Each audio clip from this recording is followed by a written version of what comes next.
Marcus Speaks. What's going on, everybody? Welcome to another episode of Marcus Speaks. I almost wasn't ready. Welcome to another episode of Marcus Speaks. I'm your host, Marcus. And if you could, like this video, share this video, and as well, hold on. I see a little problem.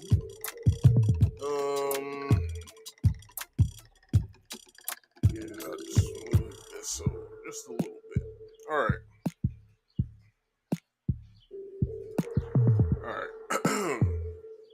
like I said, please like this video, share this video, and subscribe if you're new.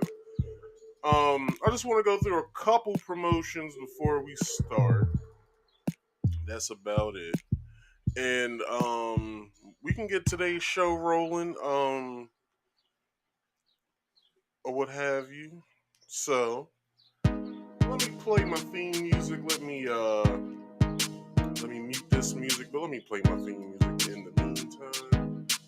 So, everybody, um, what I like to do is let you guys know what I got going on over here on my channel. So, one of the things that's going on is I do not want you guys to forget. On Fridays, I do a game stream called Marcus Speaks Play. All right, do a game stream called Marcus Speaks Play. Do it every Friday at 6:30 ish p.m. The only reason why I say 6:30 ish and it doesn't really look the same way. I can fix that in 1 second. Um,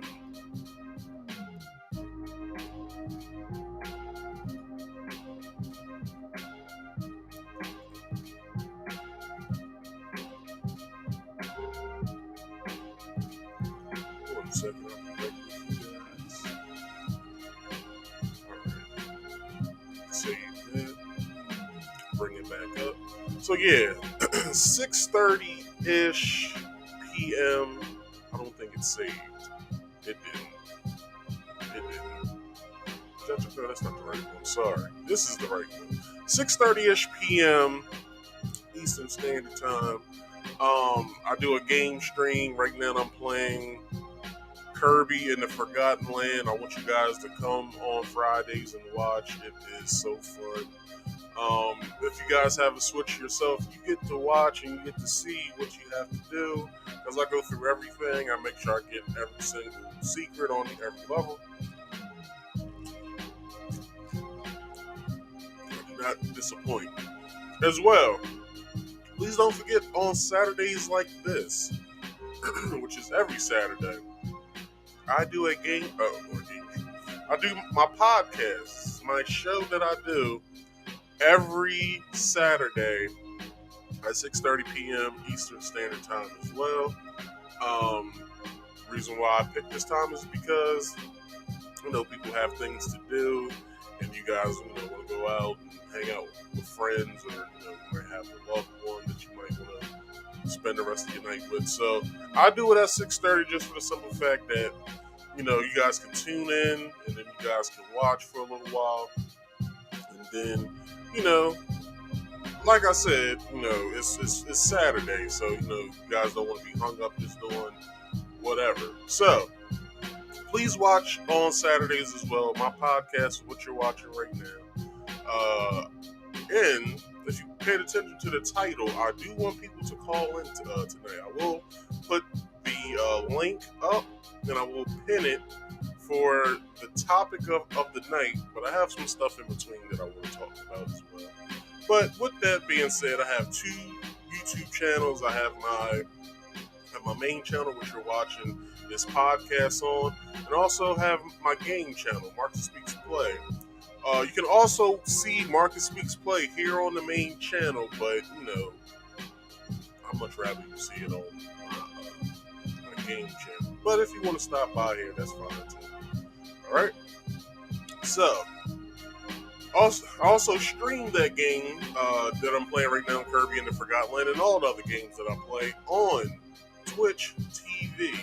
You can find me at www.twitch.tv/Marcus Speaks Productions. Alright?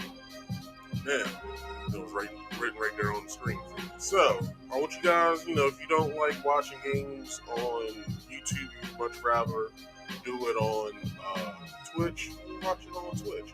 Also on Facebook Gaming as well, so you can catch me pretty much anywhere if you have those social medias.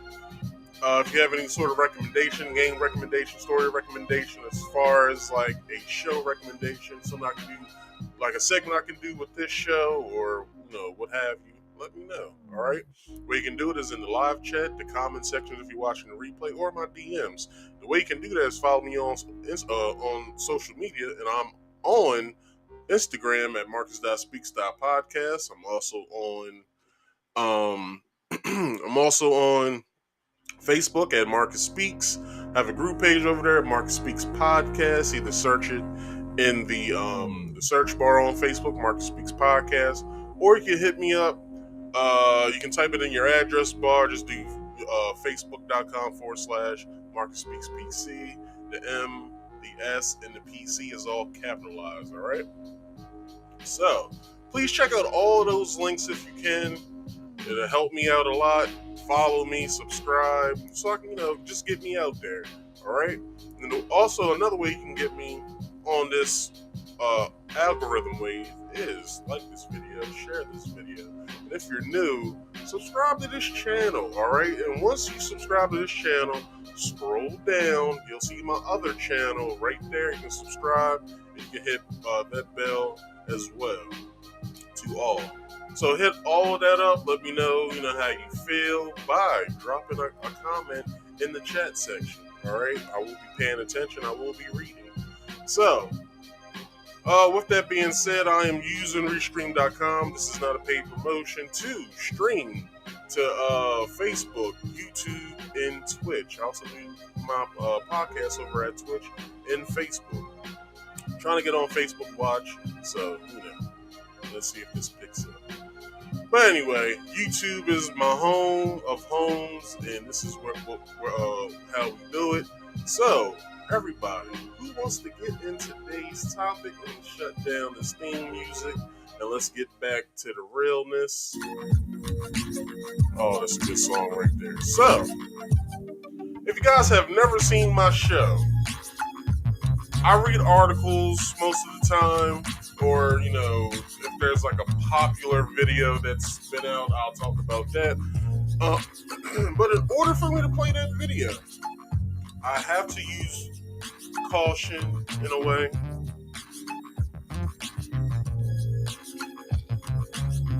I have to follow the rules and the guidelines of said places that I'm streaming to. But the way I do that, I follow the law, which is fair use law. Because when I make my points, I have videos that go along with that point. Or I might play a video before I make my point. So, with that being said, everybody, without me saying it, I'll let my past self tell you what fair use is. Hello, everyone. I'm going to tell you about fair use. It's the law. Warning. Federal law allows citizens to reproduce, distribute, or exhibit portions of copyright motion pictures, videotapes, or video discs under certain circumstances without authorization of the copyright holder. This is called fair use and is allowed for purposes of criticism, news reporting, teaching, and parody, which doesn't infringe of copyright under 17 USC 107. All right, that was beautiful. Now, everybody, I know y'all been, paying attention to the interwebs and everything that's been going on. Funny thing happened this week. A story popped up, and it's of a lady who got herself out of jury duty. She was on a big case of, I'm pretty sure it was a murder case, which is going to go on for a few months. 6 months to be exact, and this woman could not do the 6 months, so she got herself out somehow, and I'll let you guys see how she did that. In the annals of law, this must be a first. It happened as jury selection got underway for the sentencing of Parkland school shooter Nicholas Cruz. One potential juror was being questioned when she made the startling claim that she couldn't serve because she was too busy spending time with her sugar daddy. I have my sugar daddy that I see every day. Judge Elizabeth sure looked flabbergasted. I'm sorry? My sugar daddy. Okay, I'm not exactly sure what you're talking about, but Well, I'm married and I have my sugar daddy. okay. I see him every day. All right, ma'am, we'll come back to you, okay? Thank you. Have you ever heard of the sugar daddy excuse before? I have to say this is a first. I've never heard of this particular excuse. Nicholas Cruz is now 23 and looks a lot different from when America first saw him in court at age 19. Guilty. He has pled guilty to the 2018 Valentine's Day massacre at Marjorie Stoneman Douglas High School in Florida, where he killed 14 students and 3 staff members. Now comes the penalty phase, and the jury must determine if Cruz gets life in prison or the death penalty. But the panel will definitely not include this juror. I have my sugar daddy that I see every day. I'm sorry? From what articles have told, she got herself off. She was able to get the hell off of jury duty, or she tried, which is a tremendous feat if she did do it. For the simple fact that everybody knows how hard it is to get picked. It's even harder to get out of jury duty. So that within itself was funny to me. So I wanted to share that with you guys today. So with that being said, how about we get into, let me move this because I don't want any product placement in my show. So like I said, with that being said, let's get into some top news, and I need some top news of the week, and I need like a little thing that comes up in front of me, like top news. I haven't made it yet, but whatever. But yeah, let's get into some top news, and this is what I do before I get into my topic. I just share the top news of what I believe is something that's worth sharing on my podcast. So, how about we get into some top news and let's go from there. So, if you guys have not seen lately,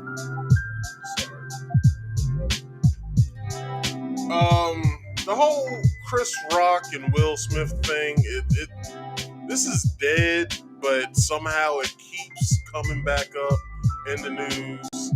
I don't know how. Let's see if this works. Nope. Okay, let's do this. So somehow in the news, this keeps popping up. How Chris Rock was knowable of how he whatever it's getting played out nonetheless. So Chris Rock told a lot of people that he will not speak of this until he gets paid. So how about we get into that video as well before I read you this news. Chris Rock is keeping mum for now.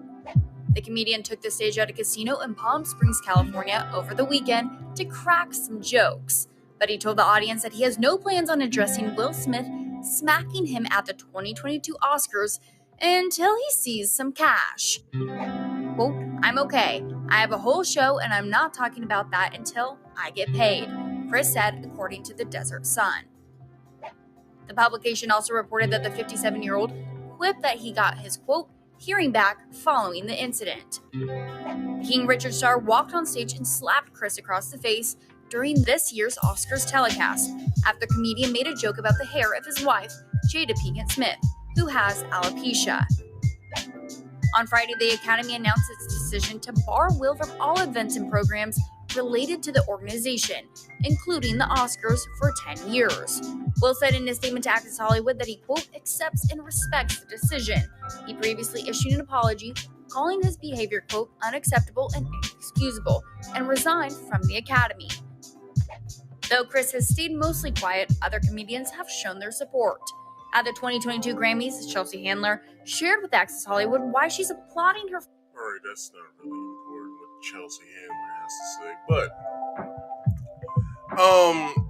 yeah, so Chris is basically saying I will not speak of this until someone pays me.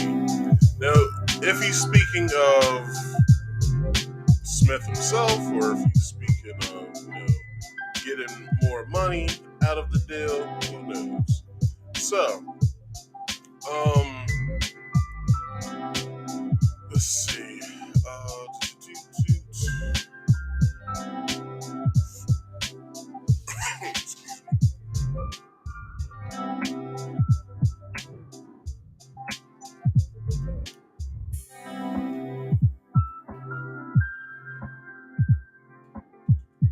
Y'all, this article.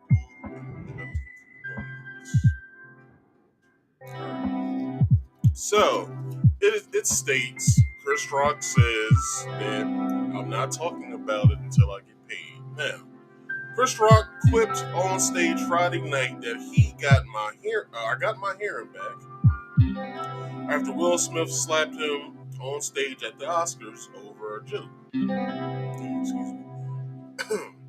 Life is good, he told the audience at Fantasy Springs Resort Casino in California's Coachella Valley. According to the local newspaper, the Desert Sun, however, he refused to address the incident further, saying, "I'm okay, I have a whole show, and I'm not talking about that until I get paid." Chris's remarks came hours after the Academy of Motion Pictures and Sciences banned Will from attending the Oscars for 10 years in other events.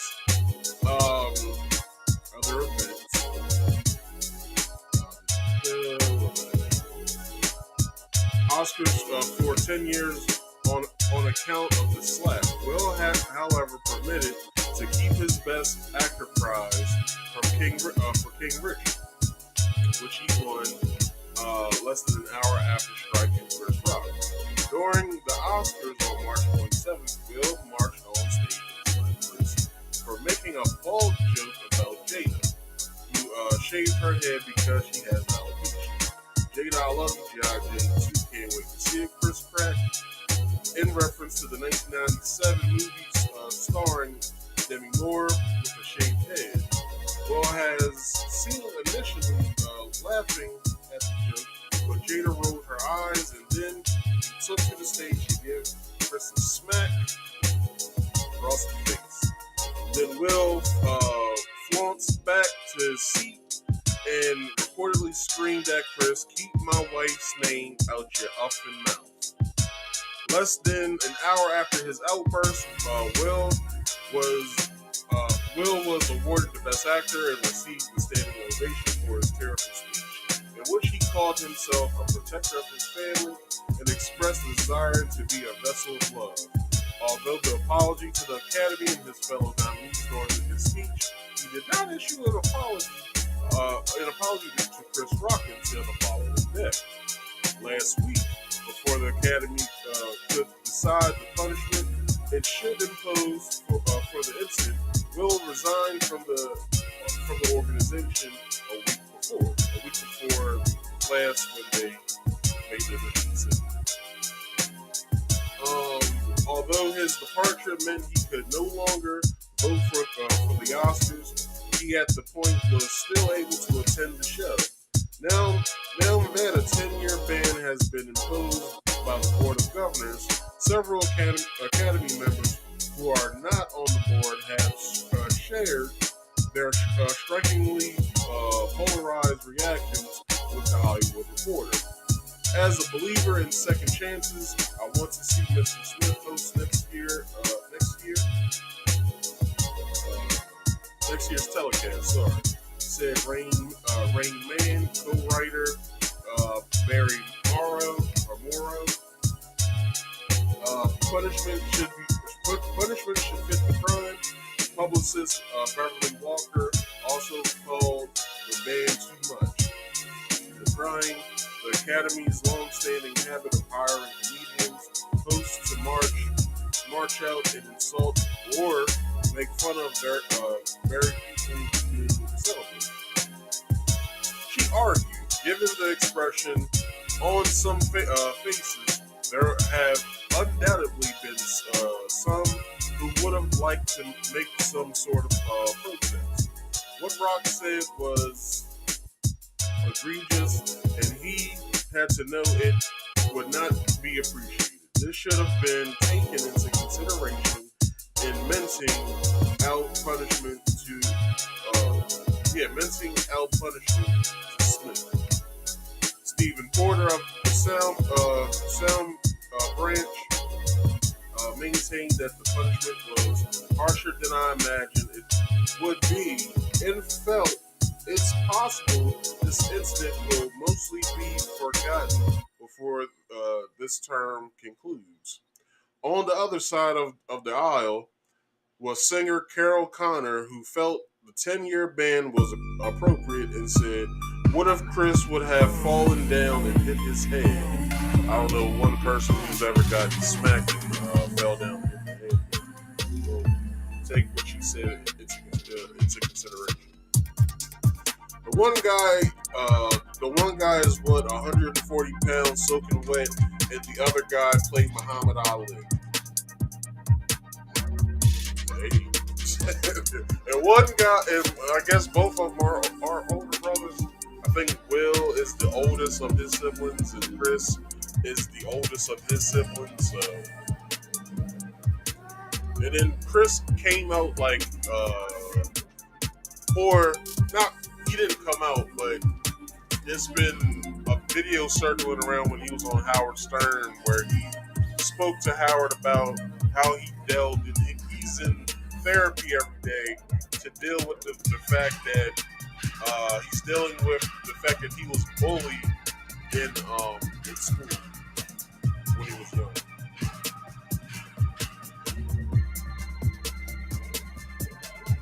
If you guys don't know Chris's story, if you watch Everybody Hates Chris, that is his story. He was bussed outside of his neighborhood to go to an all-white school, or let's say a better school. He was bullied every day. I don't know, but everything that you saw on the show is basically true. So let's take his story into consideration. So the Simpson actor Harry Shearer joked, if Will Smith or any other A-list actor had run on stage and simply pulled down his pants and defecated, I seriously doubt he or she would be on that stage in 10 years or ever. Maybe after a wrong-headed war, if the stage were radioactive. Who knows what the fuck this person did about that? He added, a decade-long ban seems oddly parental, as in he'll have outgrown his slipping phase by then. Or his slapping phase, I meant. Rabbi Marvin Ayer, who ran the Museum of Tolerance in Los Angeles, and credited Will for having done many good things for Museum of Tolerance in Los Angeles, and credited Will for having done many good things for the institution. Still said that the Academy did the right thing by barring him from the show for 10 years. Still others felt the Academy did not go far enough, echoing the ongoing controversy over the fact Will was not ejected from the ceremony after the slap. Now, this is one thing I want to point out.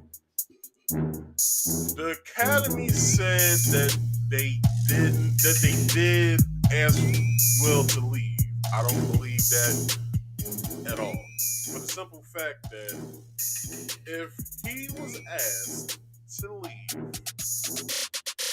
then security or the police, the Los Angeles Police Department, would have escorted Will out. Now, from what we know, Chris Rock said he didn't want to file any charges, as well as Will Packer said that Chris said he didn't want to file any charges. As well, Will would have thought, Will Packer, sorry, I should say the full name.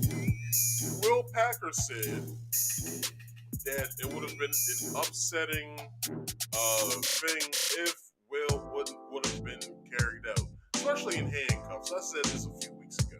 It would have been bad if we would have saw Will get carried out in handcuffs in like a social media video, or even seeing him with another mugshot. Because if you guys don't know, Will has a mugshot of his younger self. You can look that up, as well as he spent, I think, a week in jail or something like that. Something of the sort. Now, the Board of Governors should have reviewed why Academy President David Rubin and or CEO Dawn Hudson failed to have Will Smith immediately removed from the theater after the physical attack on one of the hosts, said Mitchell Block. Mitchell, an Oscar winner documentarian, added, their poor judgment demonstrated an inability to lead, be proactive under pressure, and respond to this behavior. I am deeply disappointed that the governors did not censor them.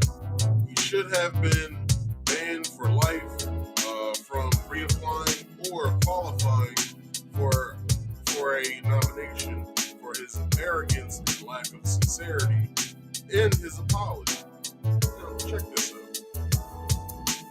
Hold on. Said publicist Stu Zakim. Now, check this out. I said this as well. Who's allowing these people? Who is allowing these people to talk shit about Will Smith? I gave the comparison to when Mel Gibson did his whole little rant. I know y'all remember that, when he told his wife or his girlfriend that I hope you get R-worded by a pack of N-words. And that within itself is funny, because I didn't know that black people came in a pack. Let alone be R-worded by a pack of them. That shit's hilarious. Let's keep going.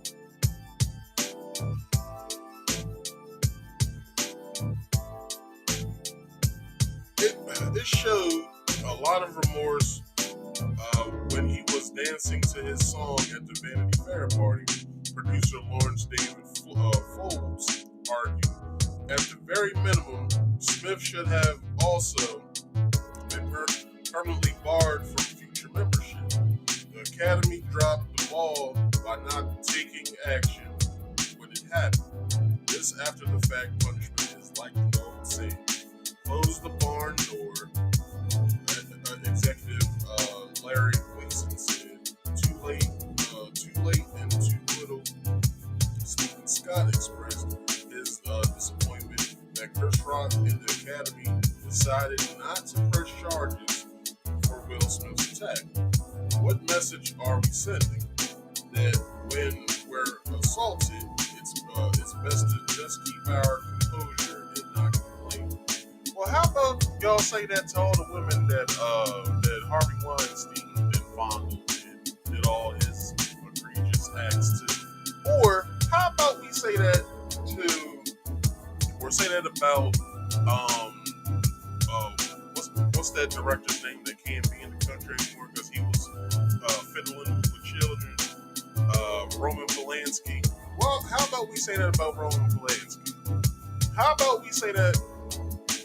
Really can't say it about Bill Cosby. For the simple fact, this is my sentiment on Bill Cosby. These women knew he was married. They pursued him anyway. And let's take the other side of that. Since they knew he was married, they should have shut all advances down by Bill Cosby. I was about to say Bill Clinton. But that's what they should have done. Like, it's a no-brainer. It's a no-brainer, Alright? So, let's keep going. Others, however, praise Chris for his calm, such as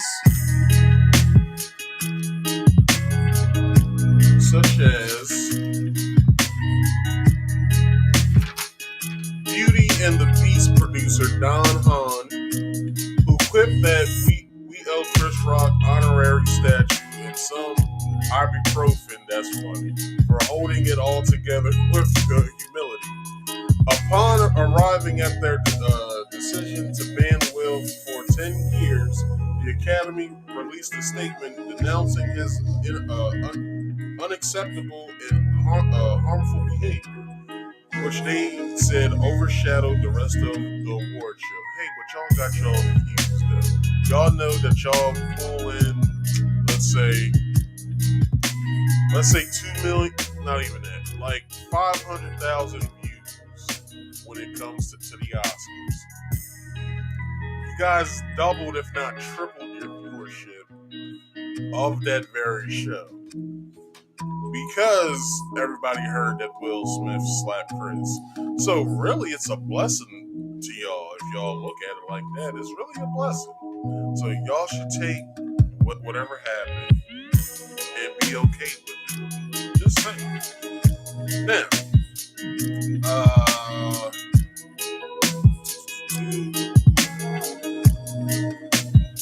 okay, so during our telecast, we did not adequately address the situation in the room. For this, we are sorry. This was an opportunity for us to set an example for our guests, viewers, and our Academy family around the world, and we fell short. Unprepared for the unprecedented, the statement continued. I response to the 10-year ban will release the statement to Deadline saying I appreciate and respect the Academy's decision. Now, I didn't really have to read all that, but just for, just to refresh everybody, that's what happened. Chris basically said, I'm not saying anything about that situation until I get paid, which is noble. Because I wouldn't want to be on anybody's show or talk about anything that's happening when it comes to the situation, for the simple fact that if I'm not getting paid for it, why would I talk about it? Like, it would be ridiculous. So, and for other people to speak on it, it's ridiculous as well. Like, just stop. Like I think I brought this up last week. Amy Schumer basically said that she felt triggered and she was traumatized, as well as Wanda Sykes saying that she felt triggered and traumatized, and she said, I felt sick. It's like, shut the fuck up. Like, y'all motherfuckers don't know shit. So, I have a little tidbit, or I have a little bit of information of other actors that they should have barred as well. But I didn't get it from myself. I didn't do the research on this because I really don't care. But these names are big names, and why haven't they been barred for their egregious acts as well? Now, so I was on social media earlier this week, and I came across a interesting thing with these names, but the person that brought it up was comedian, actor, writer Jeff Brown. If you guys don't know who Jeff Brown is, let me show a picture of Jeff Brown real fast. Let's see, Jeff Brown.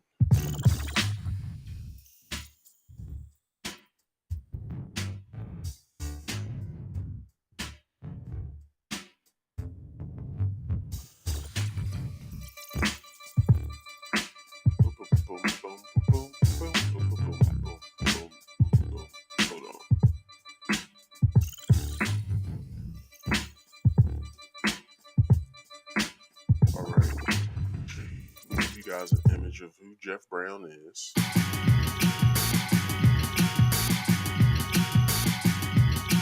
has a watermark.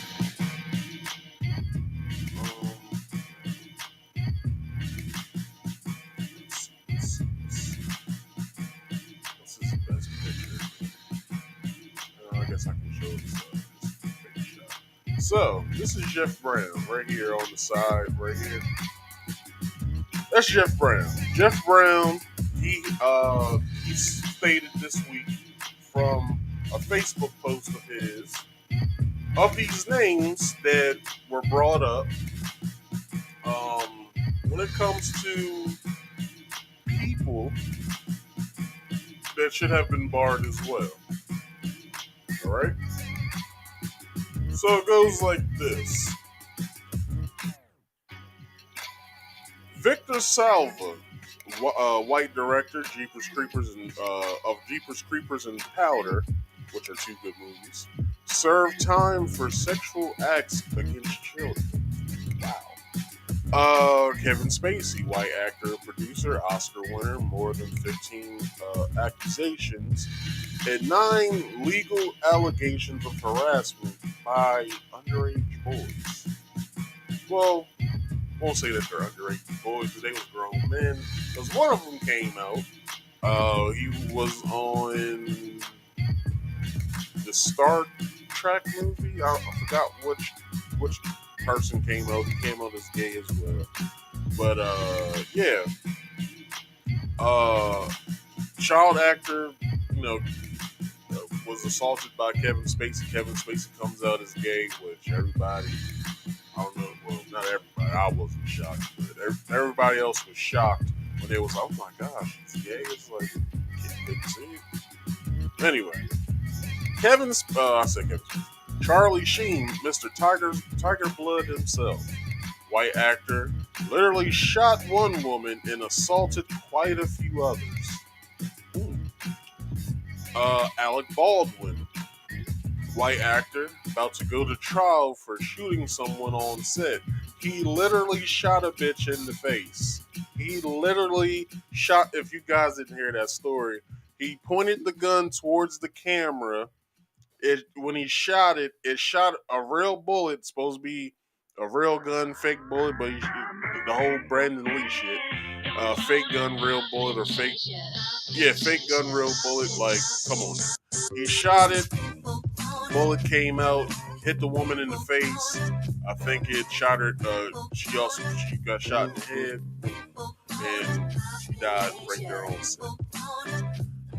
Brett Ratner, white director, numerous charges of sexual assault, including outing Ellen Page, which is now Elliot Page, as gay in front of other people.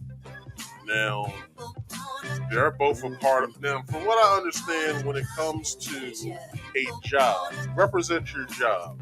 So, I personally can't, while I'm off from work, go over someone's house that I work with and assault them, because that is still considered. I can still be fired, and it's still considered an assault that can carry over at the workplace. So, Elliot Page didn't want anybody to know that she was gay at the time. Then I'm pretty sure that is harassment and should have been barred for that. Now, Woody Allen, white director, affair with his underage adopted daughter. He literally grew his own pussy. Why did I just say that? Why the fuck did I just say that? But it's true. He grew his own pussy. He grew his own pussy like a garden. Like, it's wild. It is wild what he did. This is the wildest part about that story. The mother of the woman took cash payment in order for him to then be with her. They divorced. She took cash payment. years later, or just around the same time when they was getting divorced, for him to keep her and then marry her. So the the marriage of Woody Allen really isn't something that should be I don't know. It's just it's some weird shit going on there at the Allens. Now, last Robert Blake, white director. If you guys don't know who Robert Blake is, I think he played Steiny during when he was younger in the 1950s, I believe.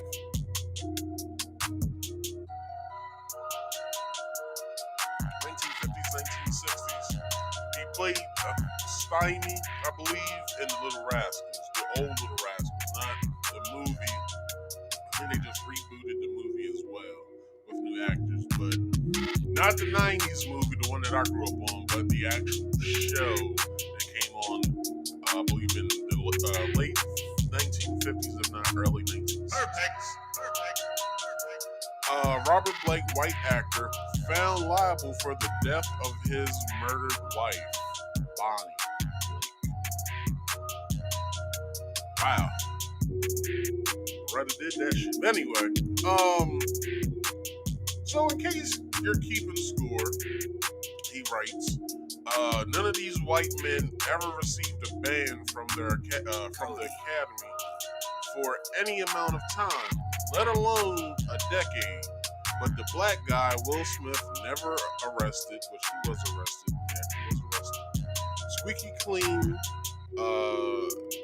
his whole life, which you can say he was. Safe Square, Will Smith is dangerous, out of control, and has destroyed his career because of one faux pas.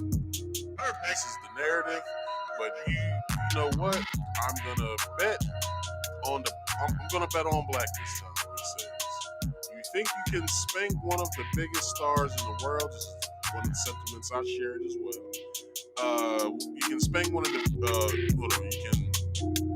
spank one of the biggest stars in the world by pulling his projects and locking him out of the Academy. Nah, fam. Watch this. You're about to see, and I think I made this prediction as well. You're about to see something you've never seen before. Let me call the play, he says. Tyler Perry will cast him in an independent film that will blow up. Spike Lee and Denzel Washington will put him in good stuff. Shonda Rhimes will have him guest star on the show. Jay-Z, Kanye, and Diddy will finance his projects. As you guys don't know, he does have a production company, Overbrook Productions. Will finance his projects, and they will do well.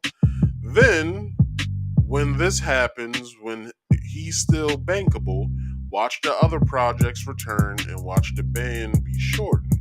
Because of his own people, he will bounce back from the attempted blackballing and punishment for stepping out of line. And he will be bigger, an even bigger star, and that will prove two things to everybody. One, black people no longer have to fall in line with whatever the white folks want them to do. And two, Black Hollywood doesn't have to kiss up to the Academy. Don't believe me? Just watch. I would like to know what y'all think about that, for the simple fact that, do y'all think that Tyler Perry will go against the Academy? Because if you guys don't know, Tyler Perry's a part of the Academy as well. As you can see, he was at the Academy Awards, and I'm pretty sure you have to be a member in order to go, as well as vote.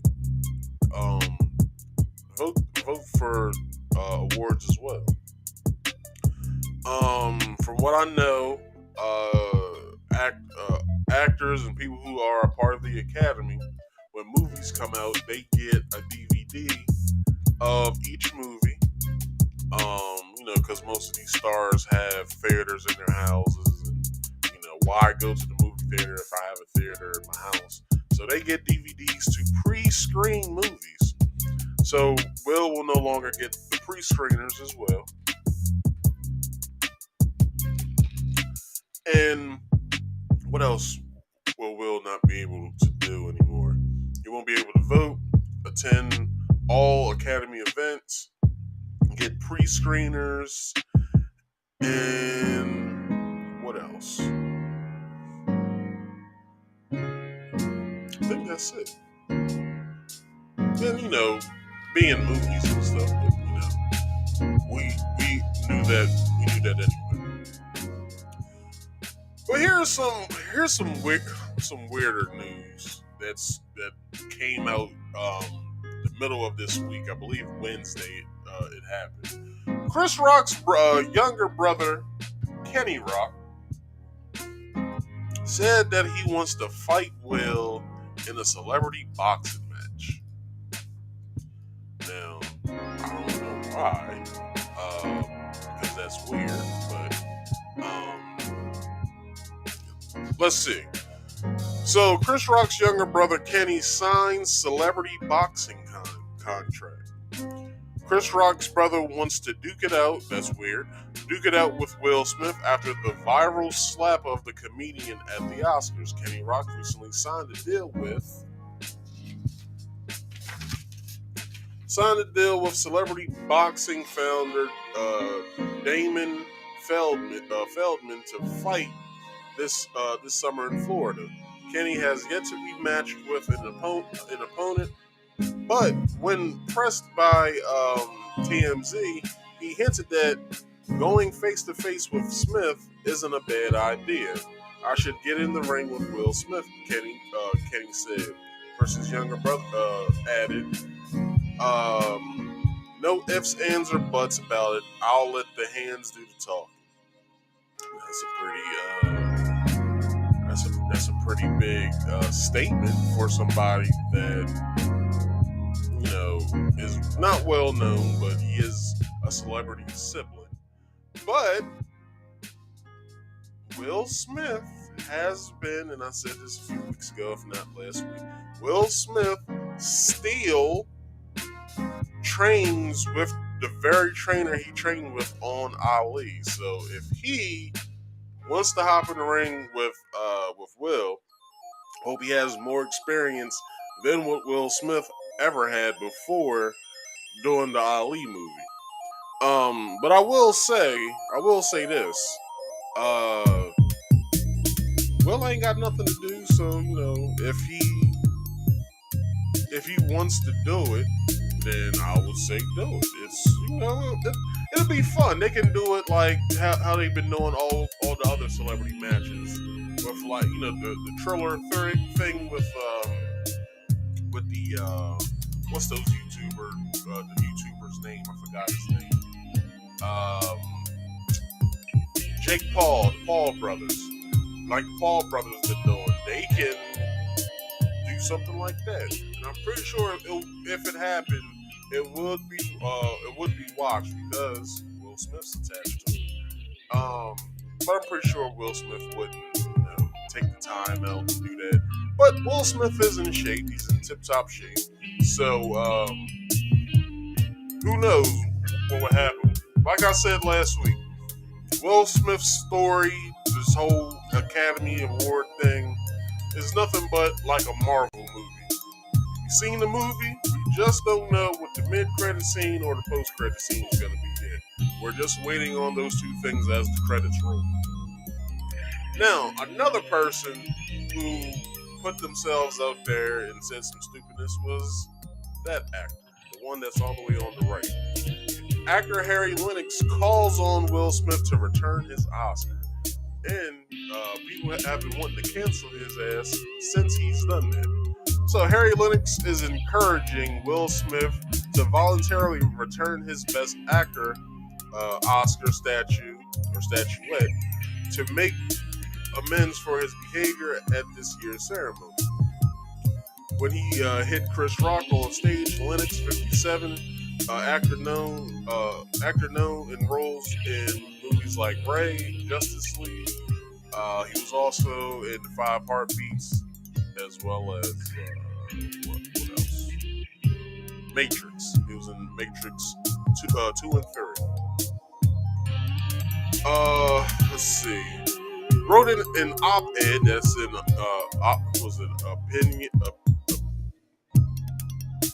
an opinion editorial. I believe that's what an op-ed is.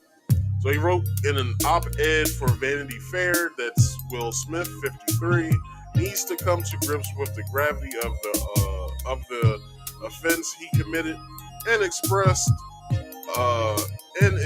mail his golden trophy back to the Academy and publicly state something to the effect of out of the respect for the 94th year of honor confirmed upon his of this award. What the hell is he saying? Let me read this shit over because I don't know what the hell he's saying. Out of the respect for the 94 year of honor conferred upon this award, I do not in good conscience, he spelled conscience wrong, feel worthy of being its custodian. At this point, the only person who can redeem the integrity of the Oscars is Smith himself, Lennox wrote, adding, Smith's brutality stripped the entire event of its prestige. The stain on the Motion Picture Academy cannot be easily remedied. The only hope for a justifiable grace must involve Smith voluntarily returning his award for Best Actor, the Blacklist star actor. Now, Harry, listen up real fast, please. No one gives a fuck about what you have to say, and I said I wouldn't cuss on you. I wouldn't say that word.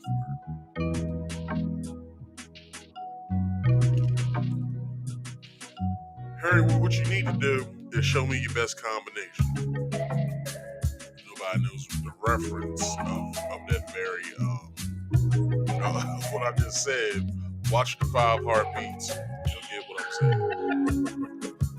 But yeah, he needs to show me his best combination. So anyway, moving on from this whole debacle with that, it's getting tired. Hope next week I do not have to talk about the whole Chris Rock Will Smith thing anymore because it's getting very tired. So, like I said, moving on. If you guys have not seen that, there has been a story floating out there that is rather disturbing. A OnlyFans model has murdered her boyfriend. If you guys do not know what she looks like or what both people look like, here they are. This is them. What can I say about this? Now, some people, like some black women, are saying that the guy wrote on his Instagram stating that he didn't like black women and all this other bullshit. Who really gives a fuck about that part? But I will say this: it's a shame that he had to die for whatever reason. There's also other videos floating around of this girl as well. Her she was on some podcast stating that she doesn't or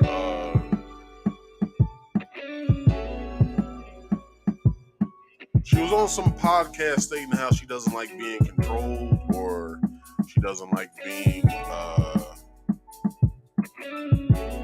she likes being the head or something of that nature of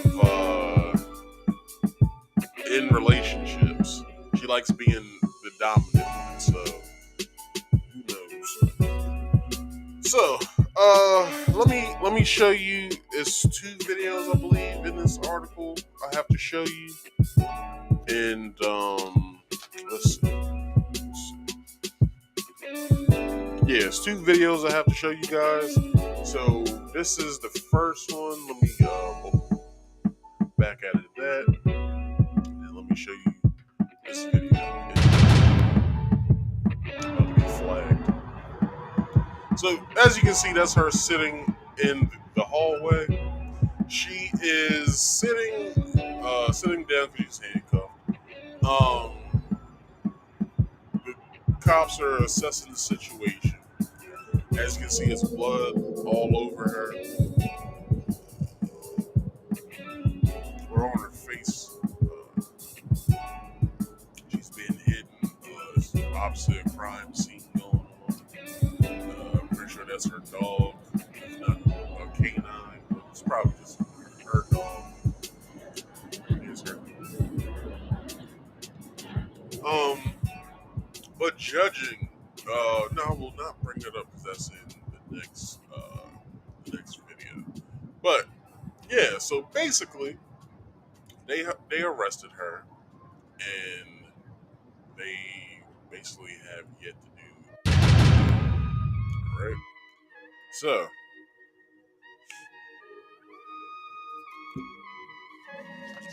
a white OnlyFans model and social media influencer stabbed and killed her black boyfriend in Miami last weekend. Now, as authorities weigh further to bring charges against the woman, family, friends, and neighbors are torn about the circumstances surrounding the death, noting the couple had a sometimes abusive relationship. Christian, I do not know how to say his name, so I'll take the first 4 letters because I can make those out better. So Toby, but I think the way you say his name is Toby Tahukawa, or not Tahukawa, Tachukawa, something like that. But we'll call him Christian Toby. So Christian Toby or Toby, damn, that's his middle name. So his last name is Christian Toby, or just Toby, 27, was stabbed by his white girlfriend Courtney Cleaning, a popular Instagram star 2 years his junior, on Sunday, April 3rd, at the couple's luxury apartment in the Edgewater section of the city, because they're from Miami. Edgewater. Okay. The Nigerian American was pronounced dead at a local hospital, and Cleany was what's the girl's first name? So I'm just saying it, Courtney. So Courtney was questioned by police but not arrested. A video posted this week by TMZ depicted the woman standing outside the luxury apartment building, covered in blood, while talking to the police before being detained. Shortly after her detention, she was hospitalized under the Baker Act. Courtney was under suicide watch after saying she wanted to take her own life. Florida's Baker's Act law allows police, doctors, and mental health professionals and judges to commit a person to a mental health treatment center for up to 72 hours if they show specific violent or suicidal tendencies. Her name was not released by law enforcement, but friends and family of the deceased took to social media to identify her as the blue check IG model with 2 million followers. A day after the death, she posted content on her OnlyFans page. That's a sinister bitch. That's a sinister bitch. Let's see. A day after the death, she posted on her OnlyFans page, a woman claiming to be Toby's cousin wrote on Twitter and wrote, "This girl stabbed my cousin to death and got out on bail in less than a day."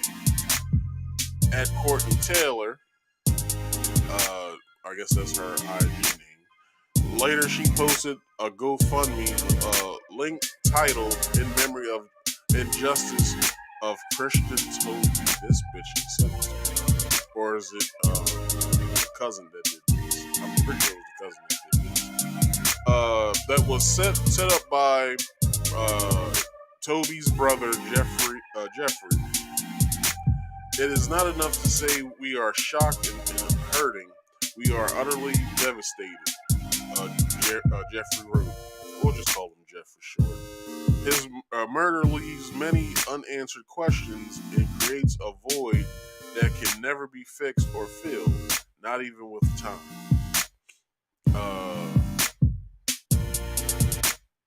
So Jeff was described as extremely compassionate.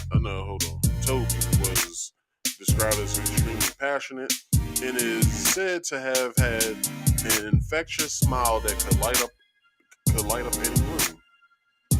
Set a target goal of $100,000. They turned it over.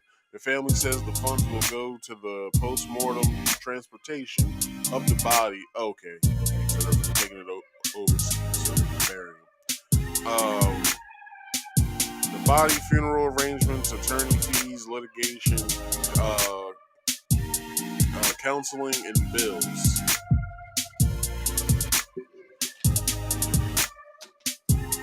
For the family, as we seek justice for our beloved brother and son, 2 days after being set up, the family is almost a quarter way from their goal. Okay, that's good. A very active investigation has been engaged.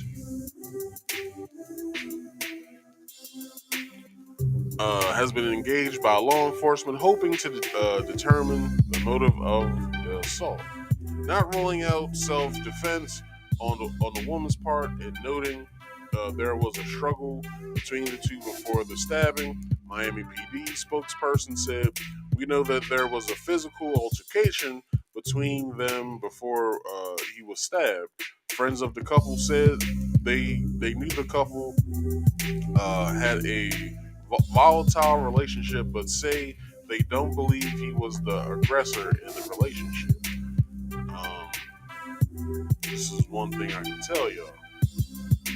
No man wants their girl on OnlyFans showing everybody their goodies. I can tell y'all that now. So if I could be a betting man, I'm betting that he probably told her he doesn't want her to be on OnlyFans anymore.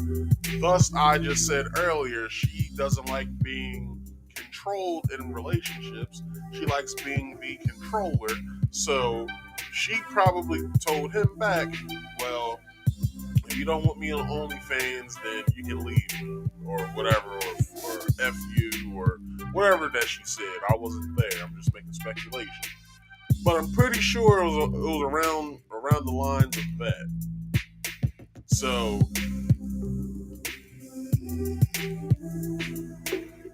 look, man.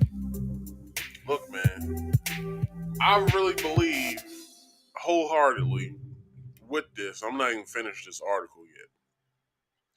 I really feel wholeheartedly that that's the reason why they probably got into that fight. He didn't want her to do OnlyFans anymore. So he probably was cool with her being on Instagram and being in bathing suits and what have you, showing her butt. He probably was all right, that's cool, whatever. But I'm pretty sure he probably didn't want her on OnlyFans showing more or whatever, because what man does, if you a dude that doesn't really care about things like that doesn't move you to where your girl's online being butt ass naked in front of however many people she's butt naked in front of, like, okay, cool, that's you. But a normal dude does not want their girl butt ass naked online for the world to see. So, like I said, if I was a betting man, I'm pretty sure that was the reason why they probably got into numerous altercations before. So, just saying. So let's continue. Ashley Vaughn said, "We've seen her hit him. I've never seen him hit her. From what we've personally experienced between the both of them," she continued, "we believe that Christian wouldn't put her in a position where she would need to stab him to protect herself." Another person who claimed to know the woman tweeted, I'm concerned nobody is mentioning his girlfriend, at Courtney Taylor, is the one that did it. She gets violent when she's angry and high on drugs." Which brings, hold on. There's a popular podcast that basically showcased OnlyFans and IG models on this very site, on this very app on YouTube. It's a podcast called Fresh and Fit. I wonder if this girl has ever been on Fresh and Fit. I wonder if she's ever been on Fresh and Fit. Let's keep going. I'm concerned she got out of jail on bail. I'm concerned a white girl will get away with murdering a black man. A neighbor who could see into the couple's apartment from his as a very different account of Toby's disposition. He said he saw him strike the woman the week before his death, saying, "I could not tell if it was open hand or closed hand. But he was swinging at her." Friends say the couple moved to South Florida from Texas within the past 2 years. NBC6 reports on Twitter she was a graduate of Plano East High School in Dallas. Police say they were called multiple times since January to the residents concerning domestic disturbances. Larry Hanfield, the Toby's family's attorney, told reporters this week how their loved one's death has affected them. The family is devastated by the loss of life. Hanfield said, at this point, all they're looking for is justice. Toby's death came 1 week before he would have turned 28 years old. So, here is a report of, I'm guessing, it's of the friends who say something and of the guy who actually lives across in the apartments across from them. Tonight, there are many unanswered questions after a stabbing death in Miami. A man allegedly killed by his own girlfriend. So why hasn't she been charged? Local 10's Nella Sabovic live with details on this. Nella. The big question is here, was this done in self-defense? Miami police investigators say that this is an ongoing and very active investigation. Meantime, we spoke with a group of friends that knew this couple very well, and they detail a rocky relationship. It's just heartbreaking. Everyone is just so devastated. This trio was very close to 27-year-old Christian Obumseli and his girlfriend, who they've identified as 25-year-old Courtney Clenny, an OnlyFans model and Instagram influencer. So when police reported that Obumseli was fatally stabbed by Clenny on Sunday inside their Miami apartment, the friends were left speechless. They portray a very violent relationship at the hands of only one person. I've seen her hit him. I've never seen him hit her. Officers say there was a struggle before Obumseli was stabbed in the shoulder. He died at the hospital. Investigators are still trying to figure out what happened and if Clenny acted in self-defense. From what we've personally experienced between the both of them, we believe that Christian wouldn't put her in a position where she would need to stab him to protect herself. One neighbor who tells me that he has a very clear view of the couple's apartment said a week before the stabbing, things were off and that Clenny was the one getting physically abused. I could not tell if it was open-handed or closed-handed, but he was swinging at her. Police say in the past 3 months, they've responded to multiple disturbance calls at the couple's apartment. Their mutual friends are still trying to process what went wrong. Even though that we really lost Christian only, it feels like we also lost Courtney at the same time because we didn't think that this is as far as it would have gone. And following the stabbing, Clenny was detained. She was brought here to the police department for questioning, and during that process, she was threatening to kill herself. So officers took her to the hospital where she was Baker acted. As it stands at this moment, she has not been charged. That's the latest here from Miami. Sinella Sabovic, Local 10 News. Sinella. I wonder why. Now,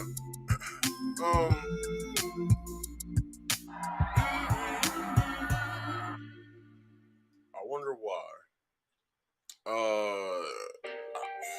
Look, it beats the hell out of me. I have no idea why this girl wasn't charged at all.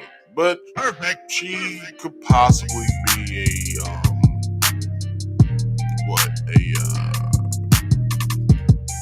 a suspect in all of this. So, moving forward, I should say. If you guys don't know what's been going on over east meaning China, they're in lockdown right now. They are in lockdown because of a shortage of supplies such as food, and a certain virus that we can't speak on this channel. Well, not just this channel, but YouTube altogether. So, I made the prediction that this summer, because we all know that midterm elections is May 10th. So we all know. Or is midterm elections May 10th? Let me see. So I'm not wrong.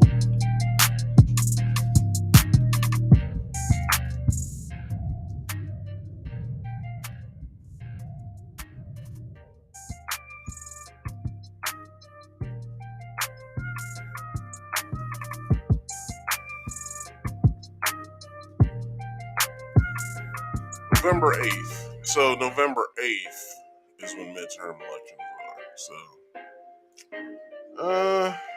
I would say this.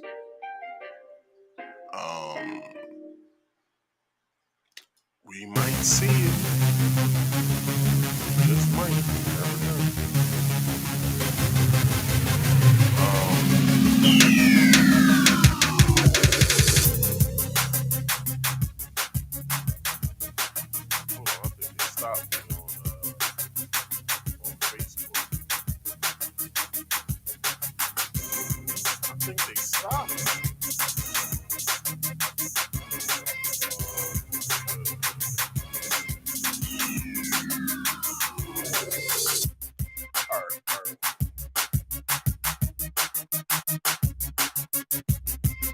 So,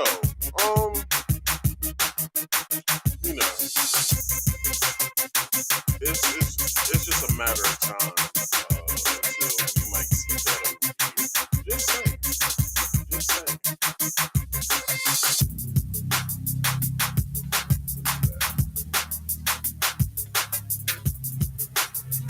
There we go. So, everybody, let's get into this video, because this video that I'm about to show is weird. This is why. This video shows people screaming from the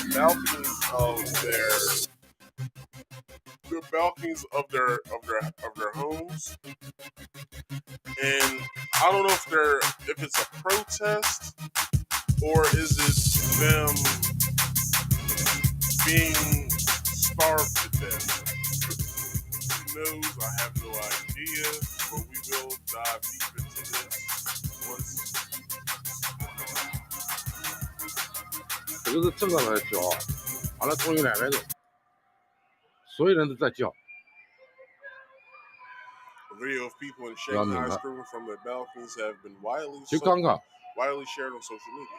5分钟前头，俺们叫还没几个了，现在突然之间，所有人都叫了，要死！ The metropolis of nearly 26 million people. 要命了！再这样弄下去，我跟你讲，真的要出事体了。 The metropolis. 我讲，真的要下去，我跟你讲，要命了！再这样弄下去，我跟你讲，真的要出事体。 There we go. The metropolis. 要命了！ I gotta pause this. The metropolis of nearly 26 million people have been in lockdown since late March, and it is mid-April. 要命了！再这样弄下去，我跟你讲，真的要出事体了，操，麻烦了。根治啥么呢？因为所有的人，你都不晓得这个状态。 He's if you guys can't read the subtitling, he said the man talking with the translation said, if this persists, bad things will happen. Now, I don't know if 到底维持到啥个辰光？我总要把个标准，或者是讲有一个具体的说法。没，侬讲看，闷了7天。 当然，屋里向不能出门啊，不是说不能出小区啊，这不行的，马上弄下就出事情。 This cannot last. Authorities have announced they will start easing lockdowns in some areas, despite reporting a record of more than 25,000 new COVID-19 cases. Now, not only is famine going on in Shanghai, but they're locked down. They've been in their homes for several days. I believe this picture is of people getting tested. And not only just tested, I'll believe that they're probably getting supplies and stuff like that, probably. Such as, food, whatever food that they can get their hands on and stuff like that. But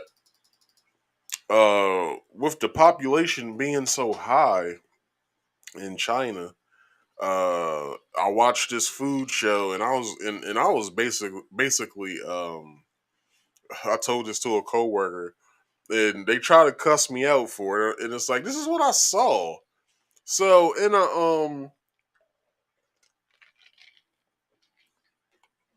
it's a Netflix show. I think it's called Ugly Delicious. So it's this black British guy.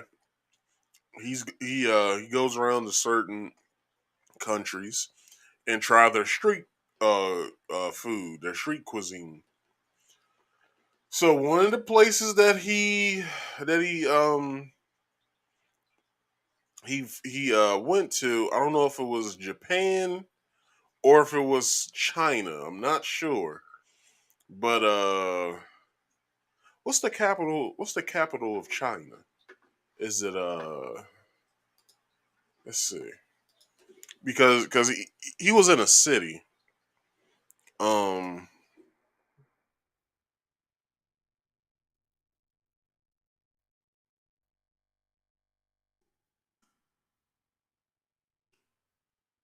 Boom, Beijing. I don't think he was in Beijing. He was in Hong Kong. That's where he was. He was in Hong Kong.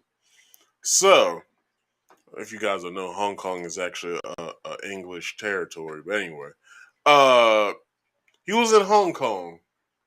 So what I saw in this show, it was like a street restaurant. It was like a little small area where they I guess you can sit down and pay for your stuff or whatever. So he sat down with these people, with these locals, and and they were eating how can I put this?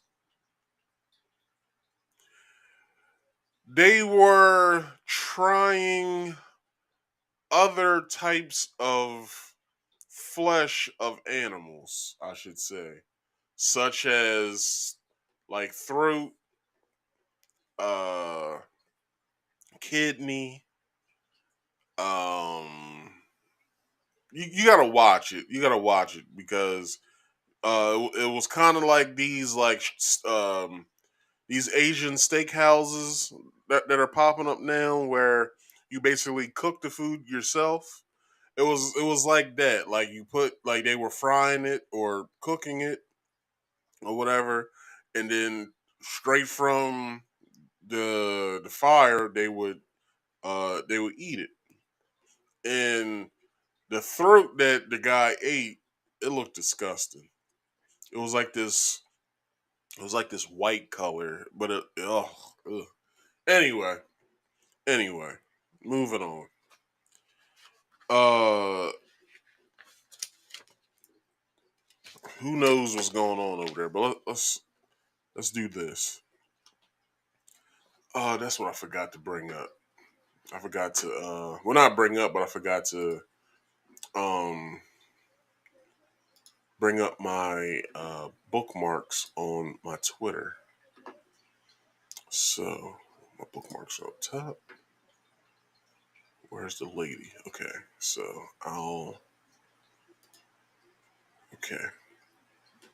So, let me just get an extra one as well, just in case I need to look something up. So, everybody. Oh, they stopped me over there on Facebook. Well, whatever.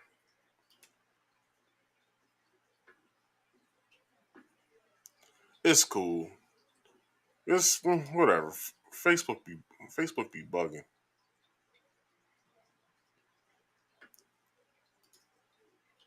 But it doesn't matter because the link is in its place any damn way, so might have to go back to doing that. So anyway, let me get out of this then.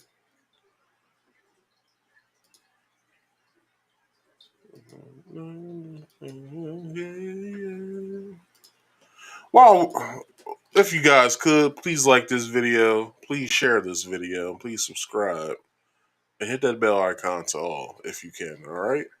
And don't be shy. I'm watching the chat. Drop a chat, alright? Let me see what y'all are talking about on here. I'll even bring it up on screen, alright? So I'll bring it up on screen just like this. Alright? So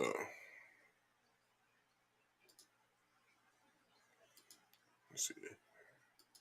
Alright. So, residents of Shanghai are so frustrated with the latest Wu-Tang 19 lockdown, they are screaming from the windows of their apartment blocks, according to several videos now going viral on social media. China's largest city has been under a draconian lockdown since April 5th, when Beijing ordered a complete shutdown as part of its zero Wu-Tang 19 policy. The city's 25 million residents have had to take 6 Wu-Tang 19 tests since April 3rd and are prohibited from leaving their homes even for food. The government has been dropping rations and people are using delivery services, though even those services are curtailed due to the restrictions. Those who test positive, including children, are forcibly carted away to quarantine hospitals, but those who test negative are still not allowed to leave their homes. Viral videos show people in uh, in physical tussles with security personnel and screaming that they are out of food. Videos of desperate people screaming from their high rise apartments were followed up by even eerier clips of a drone hovering overhead, beaming beaming out a robotic voice telling residents, please comply with Wu Tang 19 restrictions. And I'm about to show you guys that very video. So, how should I do this? How should I do this? Yeah, I should show you guys like this. So,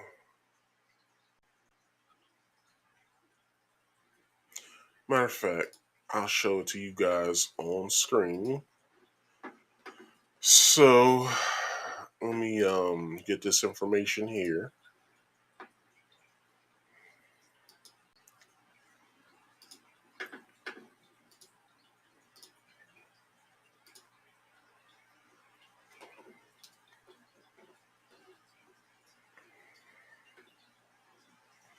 All right, I'm about to show you guys something real fast. And so I might as well go to my bookmarks and go to the next thing I want to show you guys. All right. So, let me click out of here.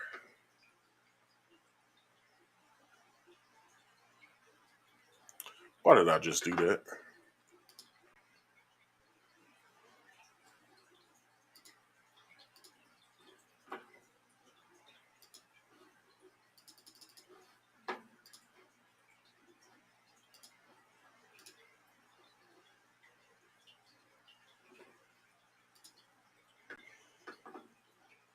Okay, you stay. You stay. Now, I'm going to show on screen and let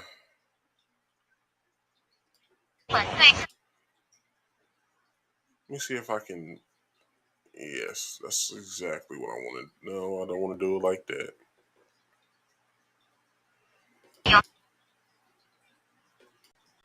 Pull this back. Try to bring this in shot the best way I can. But anyway, it's dark, but this is what's going on over there.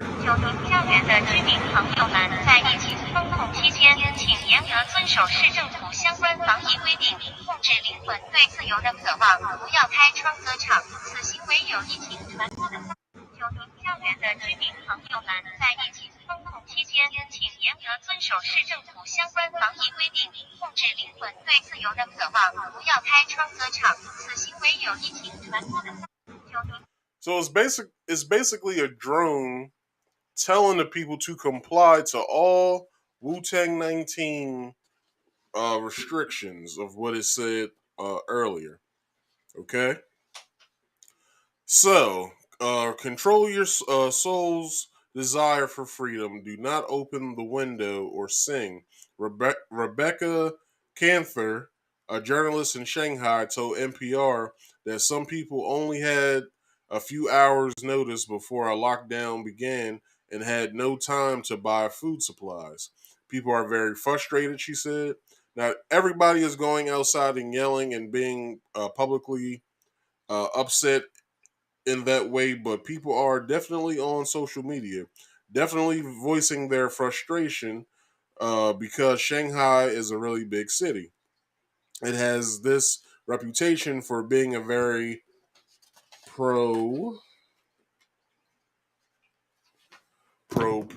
progressive city, and until this outbreak, nobody really thought that Shanghai would lock down in this way. On Sunday, 24,944 new infections were recorded, of which 1,006 were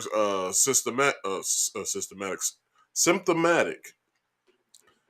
The tidal wave has yet to peak, and worries are that the citywide lockdown will last for another few weeks, which may cripple the local economy.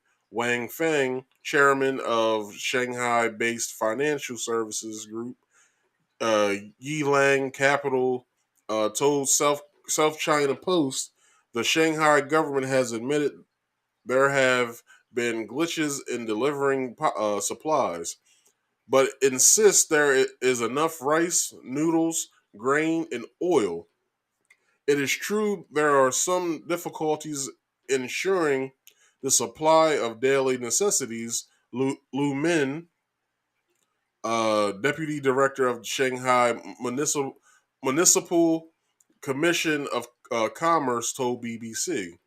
People in other areas now are now hoarding supplies out of fear China, which is one of the only countries in the world that has not decided to coexist with Wu-Tang 19, will extend the lockdowns. So that's the news, everybody. That's the top news of the week. And I will say, it's sad that that's happening over there. But you can only do so much as an American. So I'm putting this out there for everybody to see, for the simple fact that I want you guys to be up on the news. So, like I said, that is the news. But what I want to do this first. I want to take a quick break. All right, I want to take a quick break before we get into the topic of the night. And if you guys got time, I would love for you guys to call in. All right, I will post the link to the show and I will pin it to the top of the screen. All right, so we pin it. Wait for it to come through. All right, let's pin this to the top. Now, it's pinned. I want everybody to hit that, because the topic of the night, what you see on your screen there, everybody's gonna want to say something about this, I'm sure. Now, like I said, we're gonna take a quick break, and we will be back within 5, if not under 5 minutes. So if you want to use the bathroom, you want to roll yourself up a joint, or if you want to, pour yourself a mixed drink, do what you got to do within this 5-minute span. But I will be back. All right, so y'all sit tight, and we'll be back with these messages.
Yeah, sitting up here with my chilling with.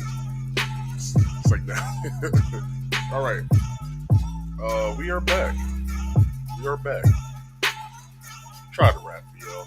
Hold on. Let me see.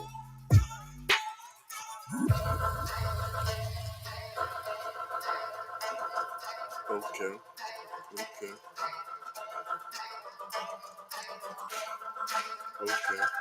All right.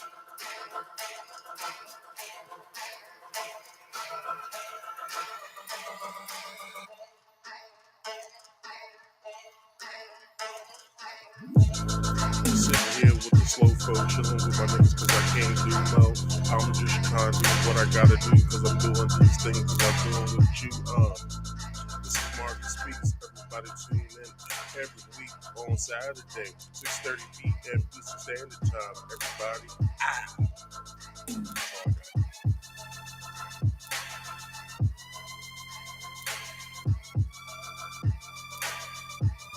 Hold on, let me see. Let me see how I did. So this next topic that I have, or the main topic.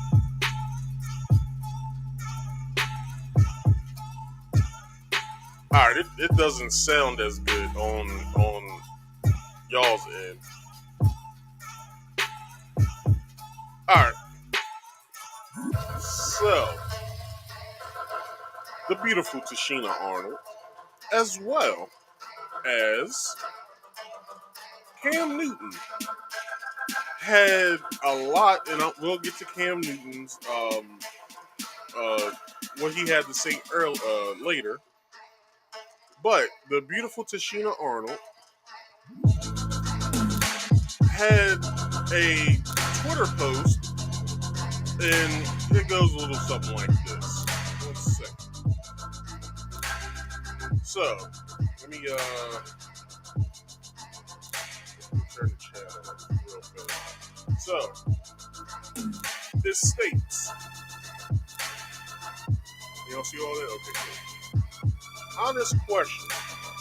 What can we as black women in America do to stop aiding in the emasculation of men of black men in America?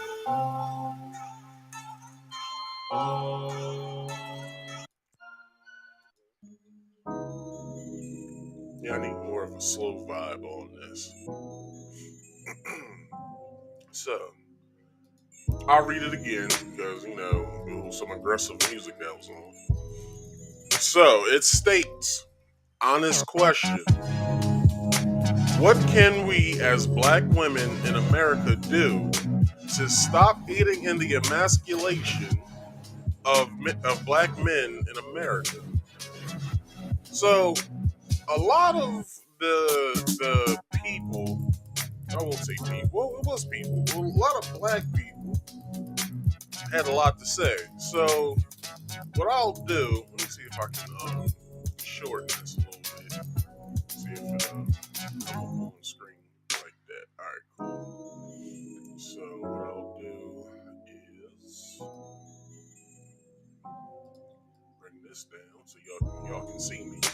I'm gonna leave this on screen for the remainder of this portion of this part of the show. So, that's the question that was posed. She has gotten 2,292 retweets.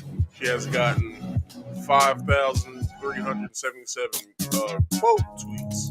And she has gotten 10.5 thousand likes. And she's about to get another. I didn't already like it already. I didn't. So she got one more. And she will get a retweet.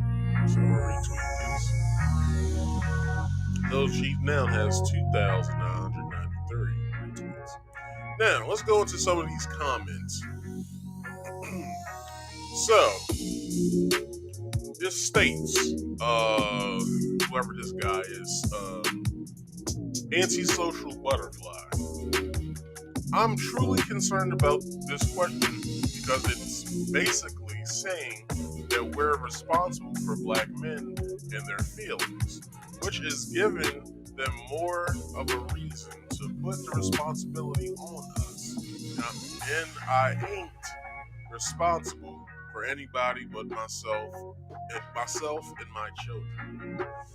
So she comments after and says, I didn't say anything, I just asked a question and you answered the best way you could. Right? So another person goes, we as black women are not responsible for the image that black men have created for themselves. I wish people would stop placing their responsibility on us. So she rebuttals, but I'm inquiring about an issue that's more than the image of the emasculation of black men. So, another person writes, these comments are crazy, but honestly, if this system was successful in getting rid of all black men today, what do you think they are going to do with black women? Do y'all really think they will marry y'all, protect y'all, and accept y'all as equals in this system? You can go tap on that. So, another person has or writes, what about us as black women? We're in the protection and respect for, where's the protection and respect for us? Y'all got a lot of protection. Protect black women the best way we can. Well, the ones who give a damn, like myself. Respectfully, the idea that black men are being emasculated in America is a talking point to normalize homophobia, transphobia, and misogyny noir. What the hell is misogyny noir? I love your work and would happily send you some of the years of reading I've done to better understand these topics as a what is that? A cishet man?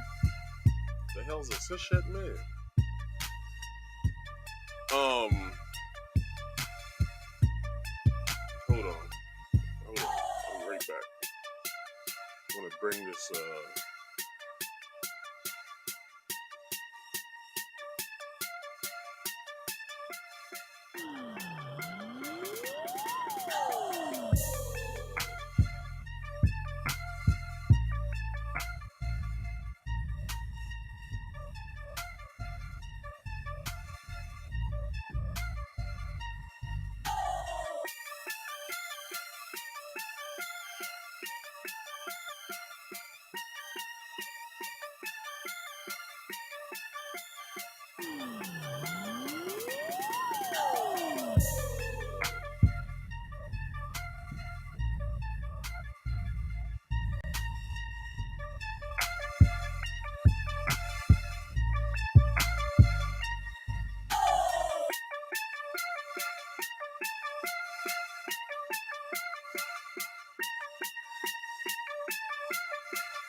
Alright.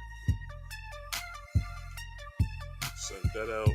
So, just gonna be waiting for people to come in through. And we'll read some more tweets in just a minute. Right. So tweets. Let me get out of here because I'm starting to drift. Now, they got some funny shit up here now. They got Bane over reveal reveals he likes to role play in bed as a runaway slave with white women. Now, this is a part of this argument as well. Now, what I will do is play this. I don't have the sound on this browser, but I will turn it on. Now, here we go. No, what was the role play? Yeah. The role play. What was the roles? This feels like it's gonna be so wrong. It's so wrong. I'm gonna tell you right now. I've Oh my never talked God. about this. Ah, shit. Dun, dun, dun. I like to be like a runaway slave. Okay, no. Man, Oh, shit. oh my God. I like to play like a runaway slave. Okay. I like to play like a Kunta. disobedient slave with a white woman. So tell me like what you say. Yes, master. I was sorry. It's two. It's two of them. Like it's like me getting whooped, right? You get whooped? It's like I play like you whip it, but most of them don't want. No, what was the role play? Yeah. The role play. What was the role? All right. Oh man. This is a part of this, and this is also a part of this as well. If you guys haven't seen, sorry, I got something in my teeth. If you guys have yet to see this, this is a man who had just gotten married. Whoop, whoop, can't play the sound. This is a black man who just got married to his ballooned white woman. He's on a leash on all fours. Now, some people will say that this shit is disrespectful, and look, we're not in their relationship. We don't know how they get down. But this fool is on all fours with a dog leash on. And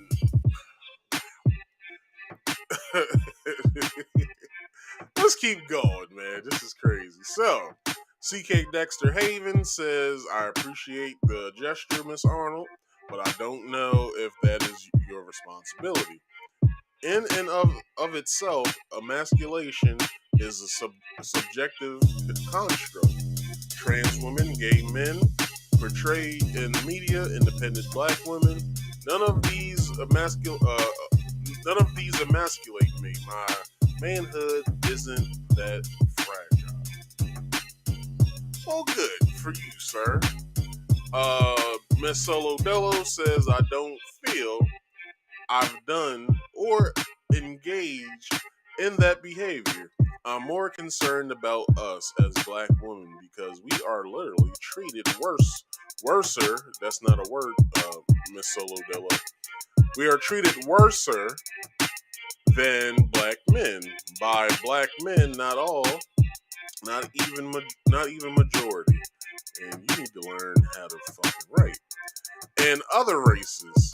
I appreciate the scope of this tweet, but feel it's tone deaf.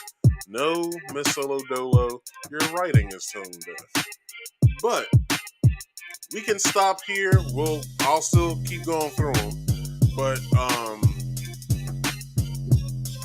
I wanna go through some things. There was some stuff written. So Tichina Arnold asked an interesting question on Twitter on Wednesday that sparked a debate. And the question goes again, honest question. What can we as black women in America do to stop aiding the emasculation of black men in America? So, 52-year-old actress tweeted, however, black men in the comments rejected the notion that black women should play a role in that effort. So I read you the one guys who said he appreciates the gesture.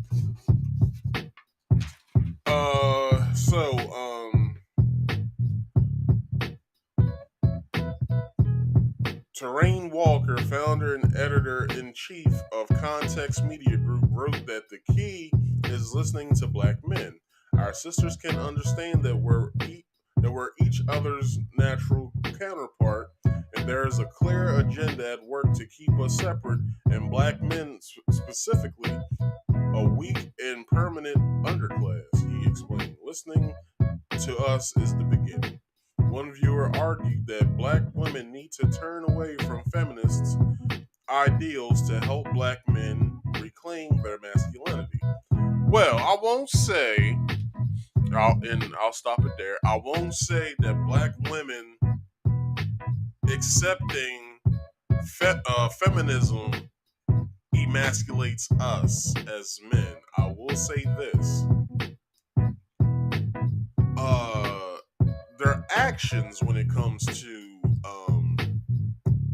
them coming into feminism and such thereof is the reason why. Let me see if I got anybody over here. I don't. So let's go back and put this tweet up here and there. But what I will say, is this. Now, by him saying that we should be they should listen to us more, okay, that's a step. Because black women said that they're treated worse than what black men are in this society, which that's what Miss Solo Dolo has said.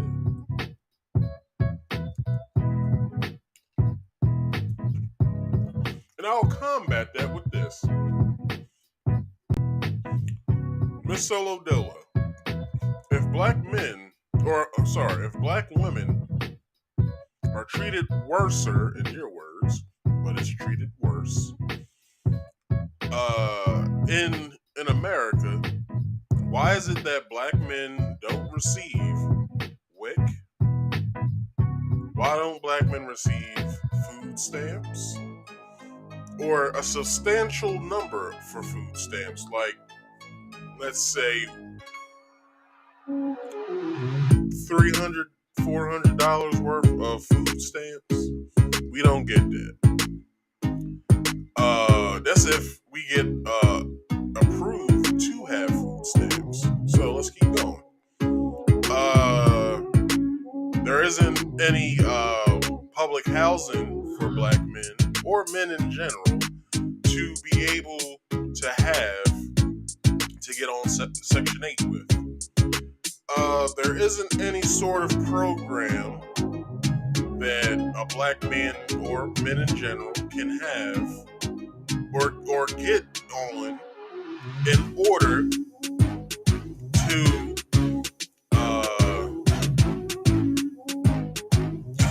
to be able to function in society. You'll see a black man go homeless before you'll see a black woman go homeless. But let's take race out of it. You'll see a man go homeless first before you see a woman go homeless. That's just a fact. Because women have more programs that they can go to than what men can, Miss Solo Bella. Right? So, you said that her question is tone deaf, but your statement or your answer is moot. For the simple fact is that you have your feminist glasses on when you read the question, and simply you forgot that black men do not receive all of what I put out, such as WIC, food stamps, even child support, which a man will have to fight, especially a black man, would have to fight tooth and nail in order to get the mother of his children on child support. So, like I said, her point is totally moot. Now, let's see. I am her says on okay, what's her so she retweeted it, so Jay says we need to look at our individual actions and responsibilities. A positive black male figure actively engaged in a black child's mental development is essential in an uncertain world. I grew up with two parents, and there is a huge difference when one is missing. I will agree. For the simple fact that I only had one parent in my life, which would be my mother, and with some of my friends that I grew up with, who either had both parents in the household, or they had a step parent in the household, because that also counts as well as most of my friends who only had just their mother in their life. It was big difference. Although I did know my dad, but I didn't grow up with my dad. He didn't do the day-to-day things, such as teach me how to ride a bike, stuff like that. Teach me certain things, that I'm supposed to know as a man. I had to learn all that stuff myself. I had to learn how to fix my own car. I had to learn how to basically drive by myself. Excuse me. I had to learn how to be a man by myself. That's a difficult thing to do when you grow up in a single mother household. As well as I won't say I had to teach myself how to be a man. I would say I had help with the Nation of Islam. I would say that.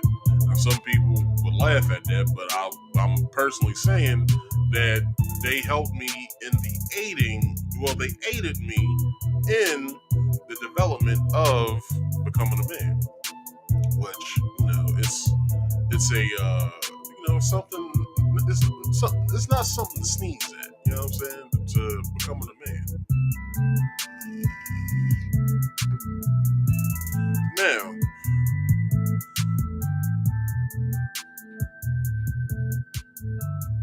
let me go over some more stuff in this article. So, let's see. So, someone else writes, reject the superiority complex that dominates society teaches y'all to have. We've been gravy in no time. We've be gravy in no time if those two things are done. Damn, people need to learn how to write. Not only write, people need to not send it after they're done writing. They need to read it over before they send it out. I do that every time I write something. I write something, I read it. If I see any mistakes, I correct those mistakes. I read it over again and see if it sounds right, and then I send it. That's what y'all need to do. Now, let's see. Some women added that it's not their responsibility. So what about us as black women? Where is the protection and respect for us? One user asked. We as black women are not responsible for the image. Okay, I read that already on there, so I'll go on. Another argued that black men take advantage of their privilege. That was Miss Solo Dolo. So I won't read that over as well. I don't think I did. So another argued that black men take advantage of their privilege. So black men use their privilege as men in a patriarchal society as a battering ram against everyone in our community, and it's for us to aid in some imagery, emasculation of black men. Imaginary emasculation of black men, they wrote. This is the same tired narrative that creates pick-me mamas and overworked daughters. Stop. I don't know what that's a feminist. That's a feminist. Who wrote that? So Dakota, I can't make Dakota out what they are. So Dakota says, okay, so after reading these comments, on God, from now on, when I see black women demanding help from all black men, I'ma ask why should Cootie what? I'ma ask why we should cuddle in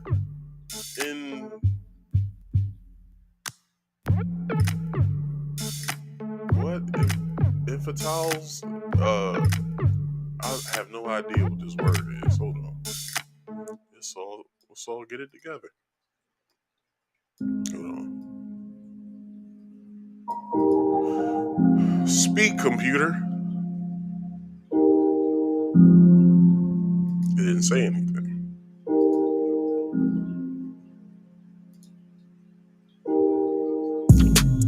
Let's look it up.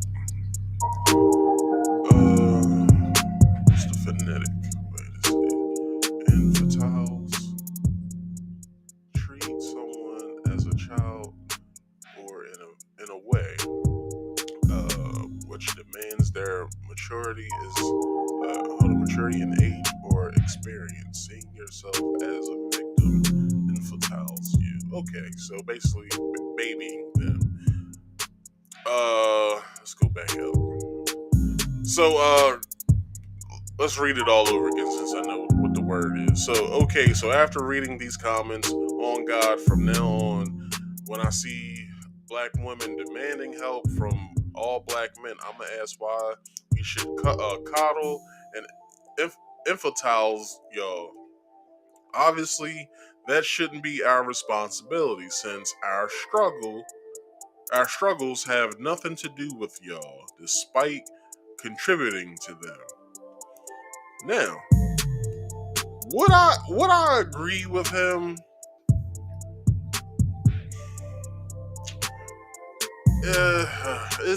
It's hard. It's hard to tell. And this is why. I don't know if I'll agree with it. It's a two-parter, really. I don't know if I'll agree with it for the simple fact that he's basically playing tit for tat. So since some black women don't want to aid us in coming out of the emasculation, he then doesn't want to help a woman in any sort of way because he feels as though that since they don't think black men issues are their issues as well, then he doesn't feel as though that black women issues are black men's issues at all. Now, I'd say myself that I think that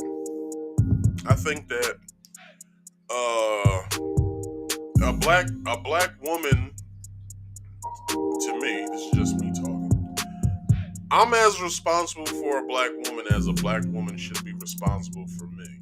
And I say that because of this. Your problems will then become our problems. This is how. If you live in a hood near you, if you live in any sort of like rough neighborhood, hood, ghetto, what have you, what do you see more, family-wise, in these places? You see single mothers.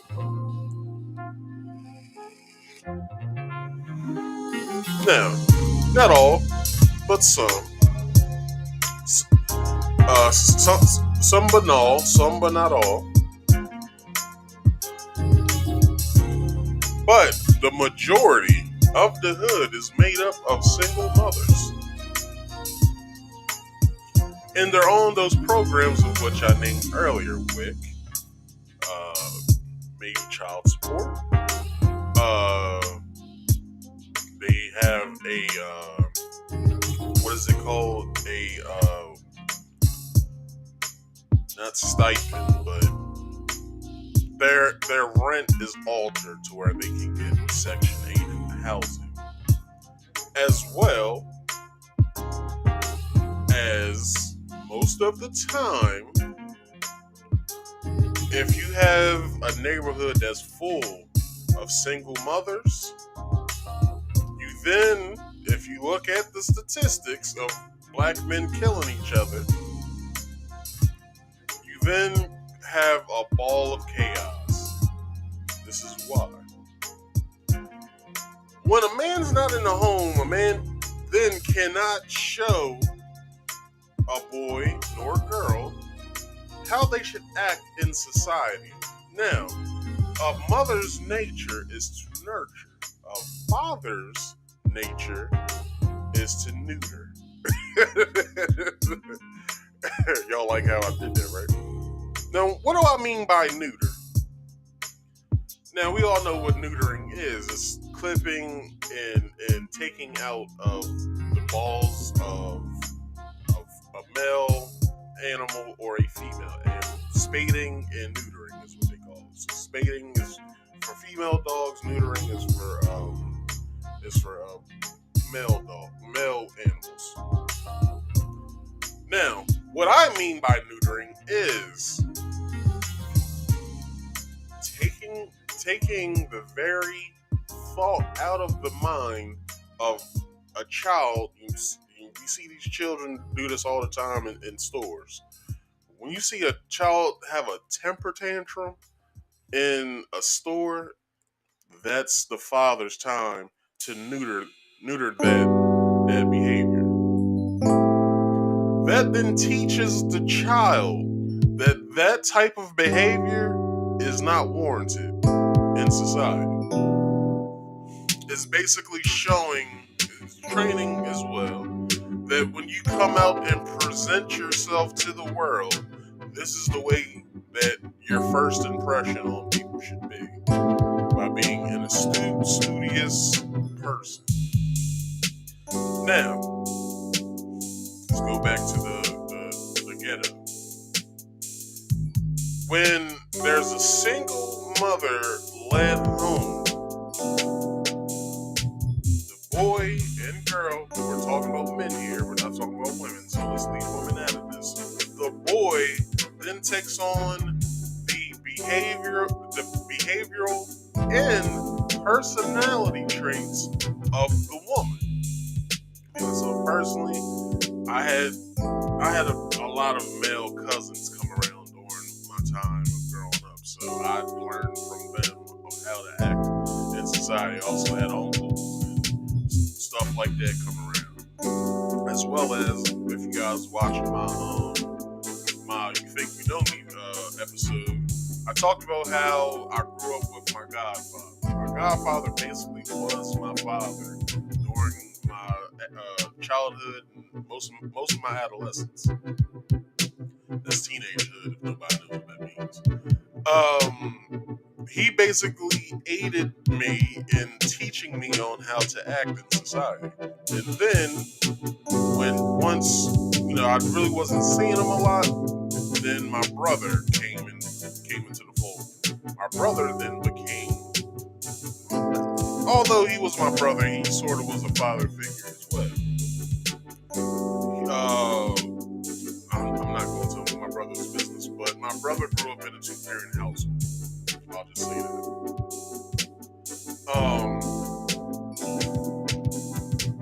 So he then instilled in me the very same attribute. Because I tried to wild out on him one time when he would get me. Try to wild out one time. He nipped that shit in the ass real fast. That's when I knew not only don't pick on someone that's older than you also don't act that way when you're out with somebody. So He nipped that in the ass real fast. I then took on how he looks at certain like situations, such as like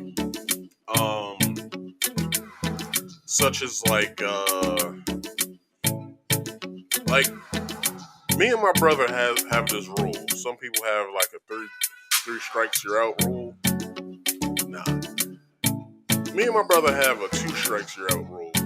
Usually when people have a 3 strike rule, it's the first time is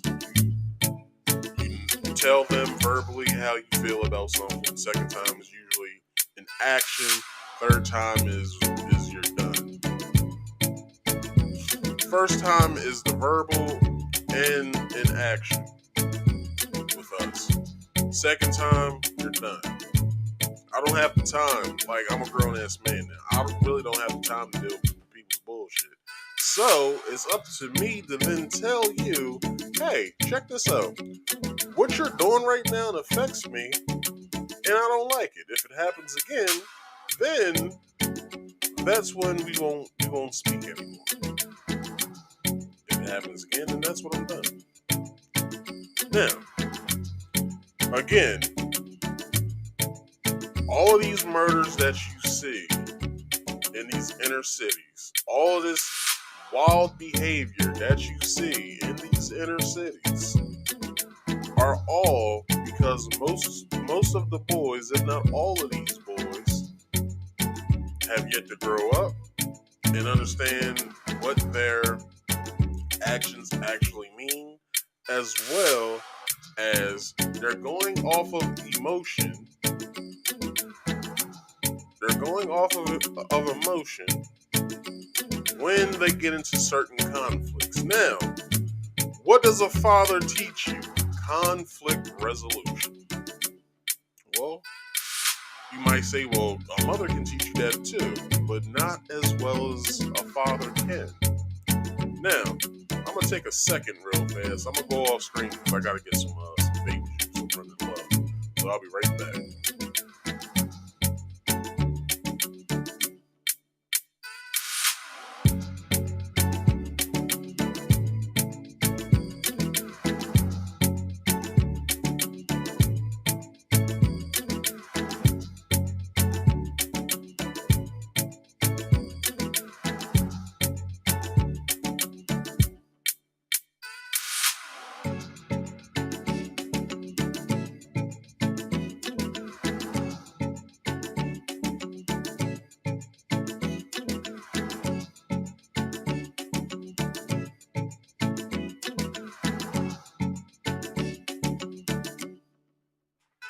All right.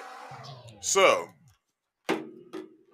what that means by a man teaching you conflict resolution.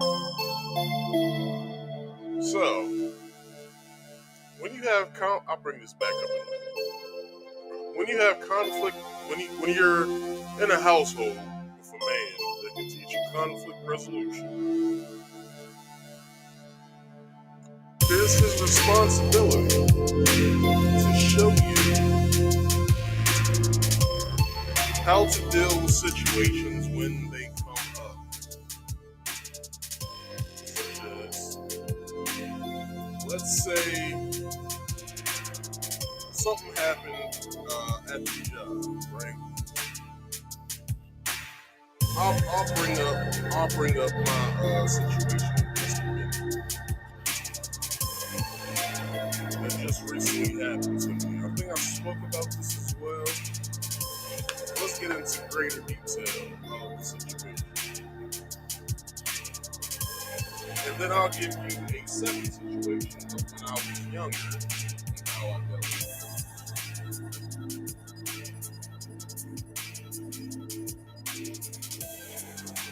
Alright, so this happened probably last year, at the beginning of this year sometime. So I'm at work, and for about a week, there was some shit going down. So within the my job, we have a system to where everyone gets a say so in things. Such as this. There's anything that the team is discussing, even if you're in a little team, discuss things among the two teams. So this is what was going on. So at my job, in order to know where you'll be at and what you're doing, you go to the board. There's a board that we look at.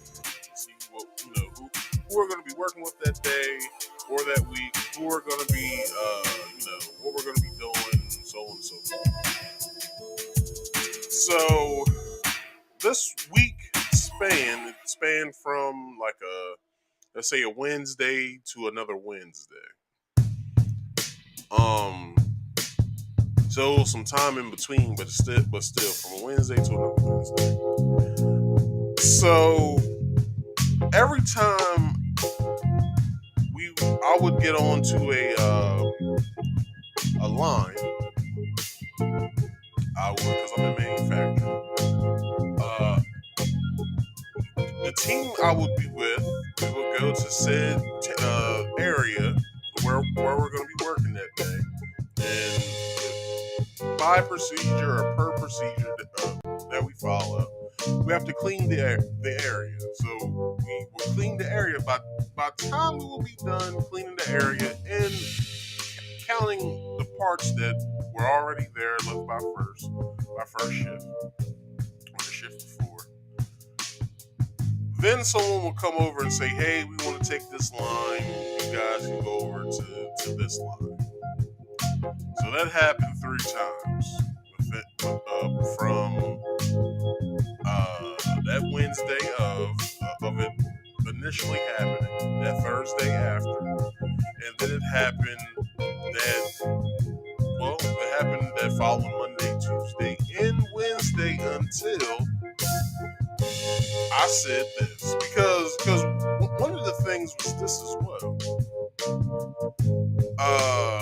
I went to I can't give out actual titles for my job, but I'm trying to come up with like a different name. So basically the person would be like an assistant manager. So I went to the assistant manager. And I said, look, I ain't new to any of this stuff in here. When did people start telling, when did associates start telling other associates where they were going and what they were working on? When did that happen? I said, as far as I understand and how long I've been here, you have a discussion amongst the group about that. So what changed? I said, I know I think I had got off of vacation. I'm not sure.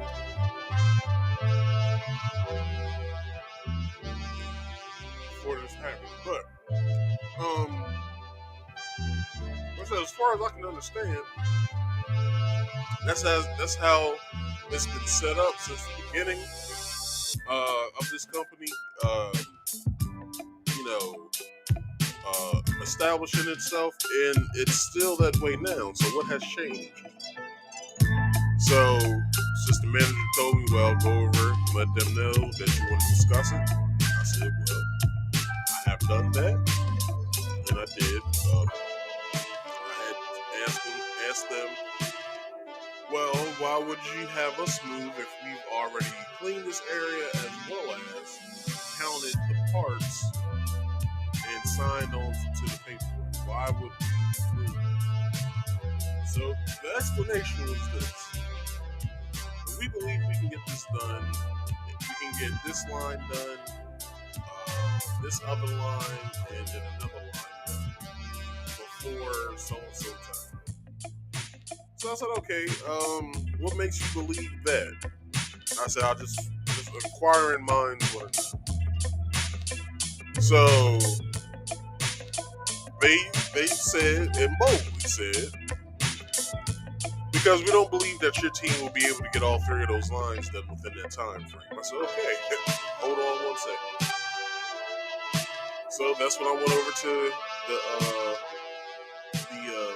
assistant manager let her know how I felt about the situation. So, although my team did lose, it happened again the next day. Same thing happened. Well, we believe we did this, that, but so I said, okay, well, hold on. I said, not only did you do this yesterday, but you did this. You're doing this now. We done the same thing. We counted, we wiped, we cleaned up, and you're coming over here and telling us to move after we did all this stuff, got ourselves established, signed on to the paperwork.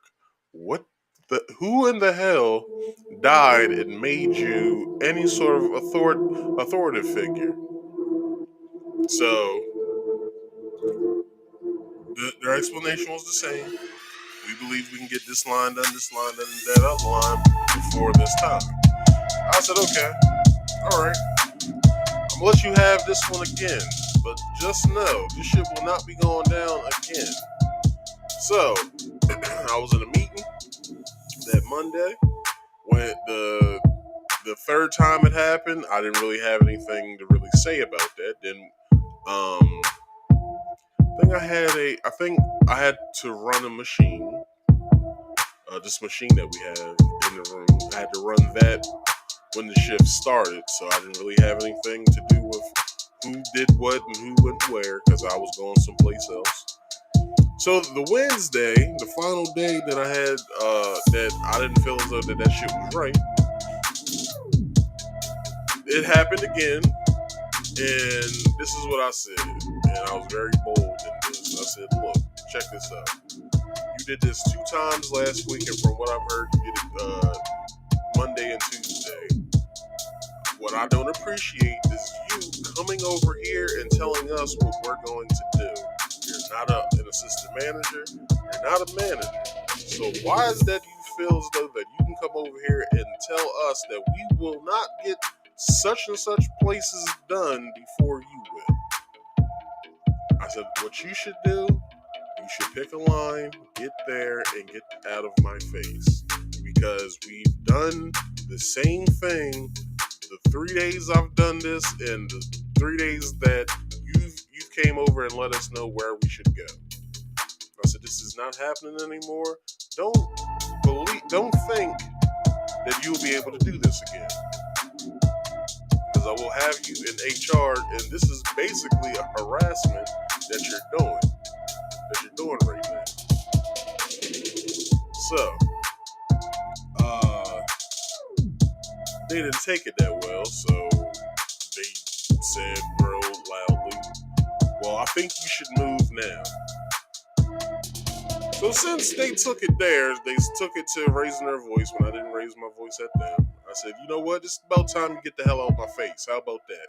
So you see, now that the black man's voice is elevated, everybody wants to rush to the white person's aid. What's going on here? And I let them know. Well, check this out. For the 3 times that I've been with with whatever group I've been with, I've been told that we should move to said other line. I don't appreciate that because not only is he not a lead, an assistant, a manager, nor an assistant manager, I don't know who he thinks that this person is. Now, with that being said, and I reiterated what I said the week before. I said, from what I understand, we get into a discussion about things like this, not people telling another person what to do. So, when did the rules change, and when was I supposed to be notified about the rules changing? So, I was told that no, rules hasn't changed. Have you guys discussed this? I said, no, we just been told by this person that we should move because they want to get this line done, this line done, this line done before a certain time. And I don't understand why they feel as though that they can get that stuff done before my team would. So they understood the sentiment. They spoke to both of us individually. and it got squashed. So that was that. So conflict resolution. That was conflict resolution. I kept my calm. I made sure I said some technical terms in there as well. Blah blah blah. This, that. Got squashed. But my younger self, my 11, maybe 12-year-old self at the time, Pokemon cards was a thing. This guy I know that I grew up with, he collected Pokemon cards as well. I think he's like maybe 4 years my junior. Maybe 5, I believe. I'm not sure.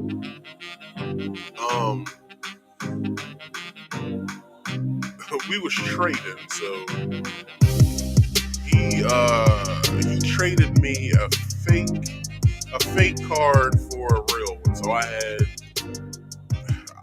had some card. I can't remember what card it was. It was a rare card. It was holographic. For a fake card that somehow they was able to make holographic. The way you could tell if a card was real or fake, all you had to do was hold it up to a light source. If you saw your thumb or light coming through it, then it was fake. If you didn't, then it was real. So he offered me a fake card. I needed that very card, so I took the trade anyway. My fault, right? So once I found out that it was fake, I asked him, could I get my card back? He said, no Indian given, whatever the fuck that meant at the time. And he said, no Indian given, I'm not, no takesy backsies, and you traded me the card fair and square. I said, but what you're not understanding, or what I didn't understand at the time, you traded me a fake card. That's not fair. If we were being fair to each other, but you got over, then shame on me. But at the same time, we were supposed to do a fair trade. So since the fair trade wasn't fair, I would like my card back. He told me no again. Well, I grew up in a ghetto of a neighborhood, so there were beer bottles laying around. I broke one on the curb and down there stabbed the boy. Yeah, I had quite an anger problem. But this is what I will say: that's not the way you handle problems. All right. What I understood from then till now, I could have just left well enough alone with the card. I almost did juke time, if not adult time, if I would have stabbed the boy.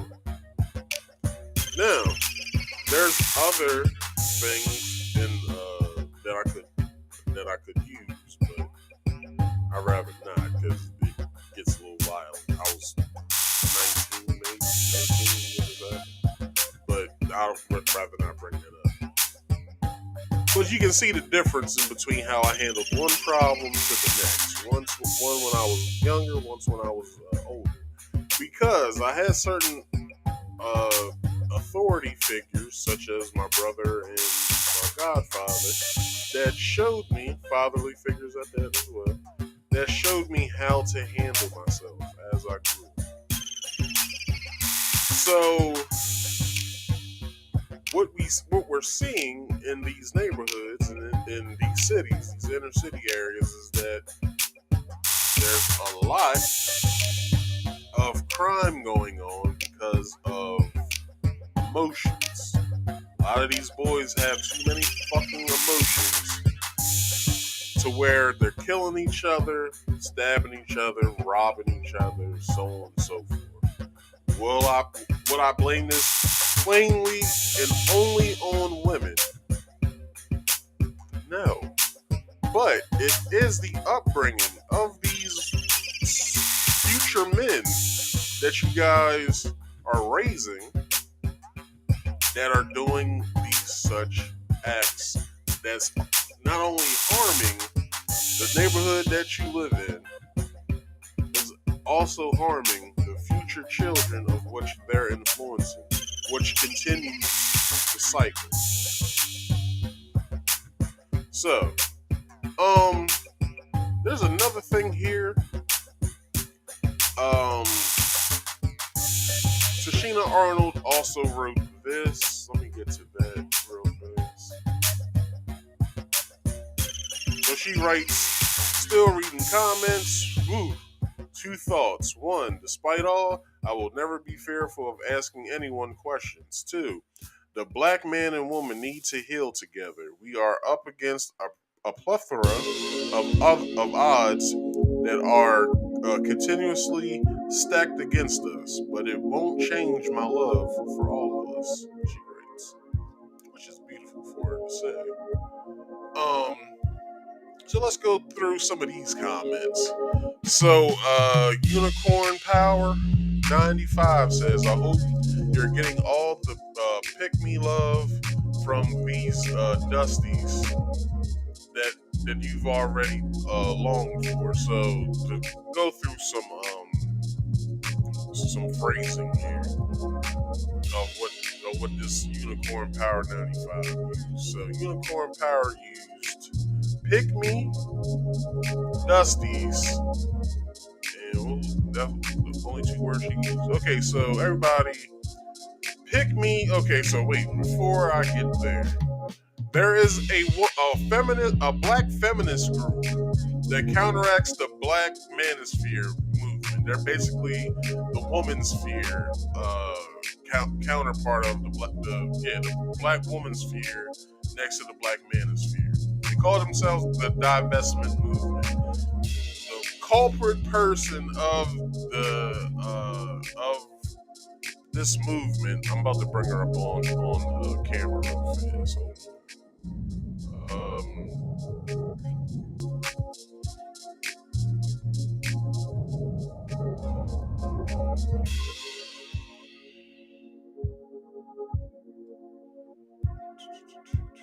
See if she got any images. All right.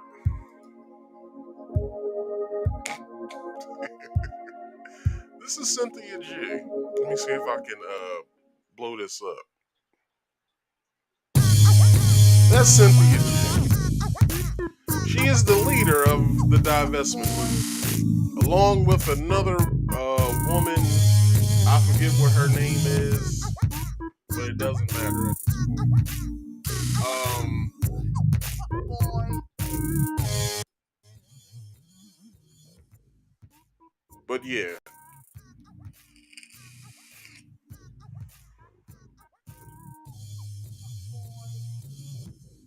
Wait a minute, you guys ain't hearing that anymore?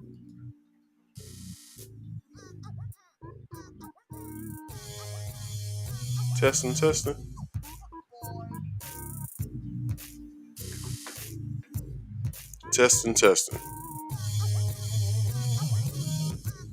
What changed?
Testing. Testing.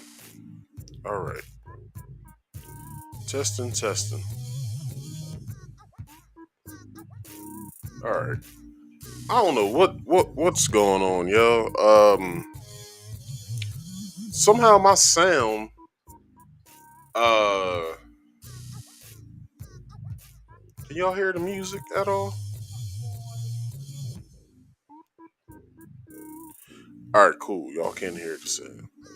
Yeah, somehow my the earphone I monitor the show with was actually connected to the show. So I don't even know if you guys was even hearing any of the stuff I was saying.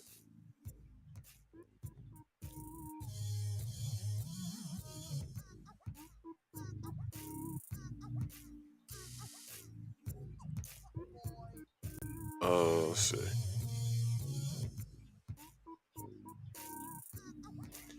All right, good. So you guys were hearing me, but somehow the show, I don't know, the show, good thing y'all was hearing me. Like I'm looking at like my levels, everything's firing off the way that it was, but somehow or another, I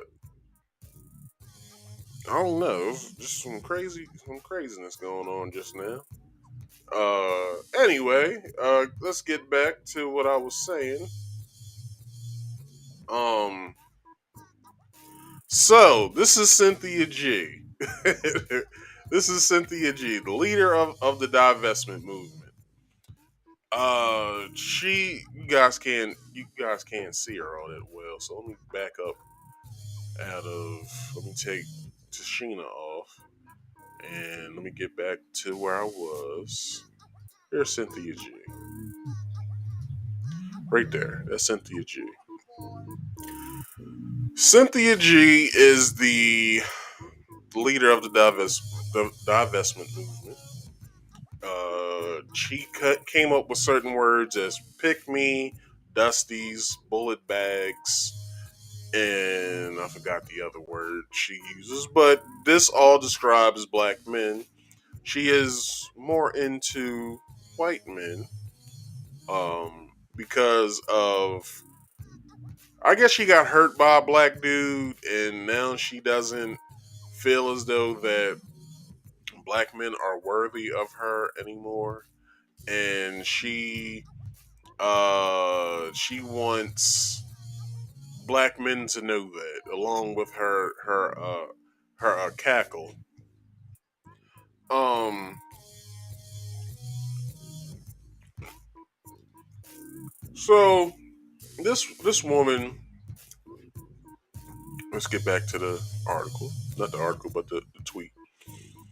This lady, a Unicorn Power 95, is probably has taken on. I probably shouldn't say probably because she has taken on the mindset of this said feminist here, Cynthia G.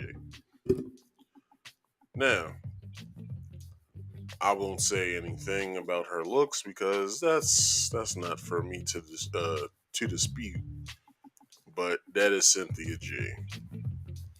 All right, so let's get back to what Unicorn Power 95 says. So she said, I hope you're getting all the pick me love.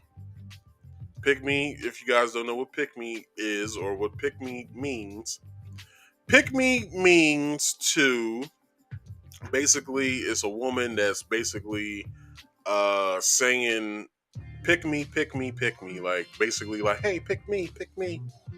That's basically what that means. So let's read it all out. And Dusty's is basically black men. So as well as bullet bags when black men get shot, such as when you see Black Lives Matter marches, they call those black men bullet bags. So I hope you're getting all the pick me love from these Dusties that you've already longed for. Tomorrow they'll be back to joking you for being dark or the caricature Martin made for you. I don't understand what that meant, but anyway, so moving forward. We are up against a system that is out to destroy men. Between black men kissing each other on television and white men and black women on all commercials, it's no balance. Well, I won't say all. It's a large majority of black women with white men in commercials, but you usually see more the black man white woman dynamic in commercials too. Instead of the black family or the white family or the Hispanic family or the Asian family anymore, so on and so forth.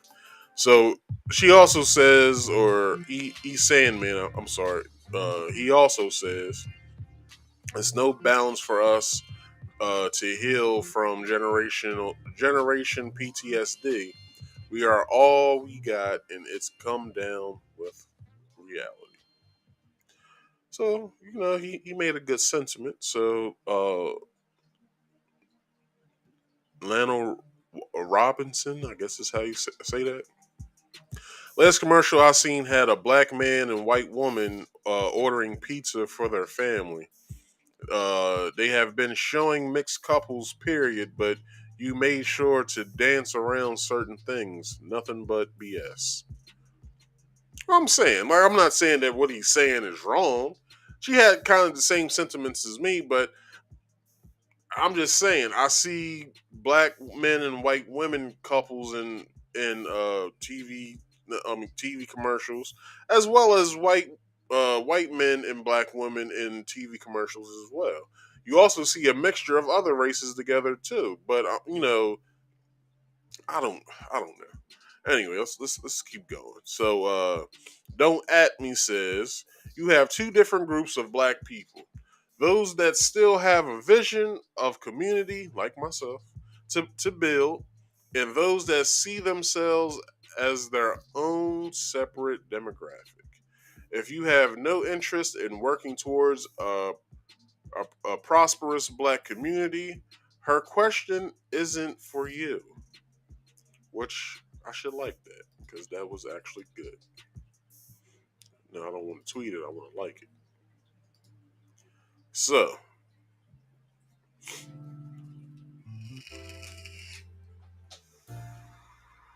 alright, let me get my chat back up here. So Fine Womanhood says it is not a black woman's responsibility to control, fix, or correct the black male image. It is also not okay for black women to have to dim our light so black men can shine. Black men need to assert their dominance and leave black women out of that process. Now, check this out.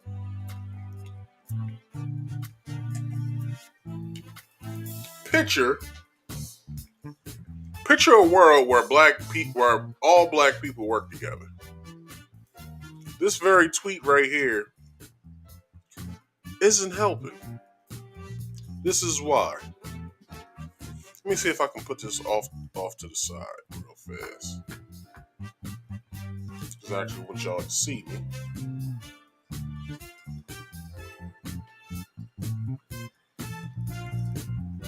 Yeah, let's enlarge this.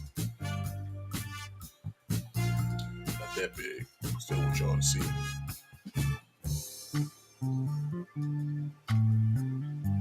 Yeah, let's put it right there.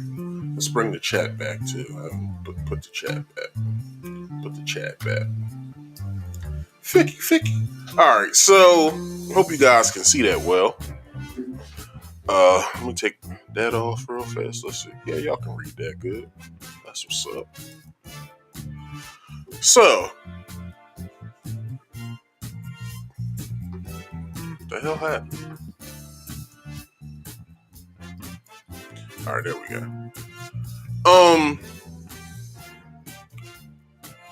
Okay, so Fine Womanhood. Check this out. It's not for black women to say that you're dimming the light.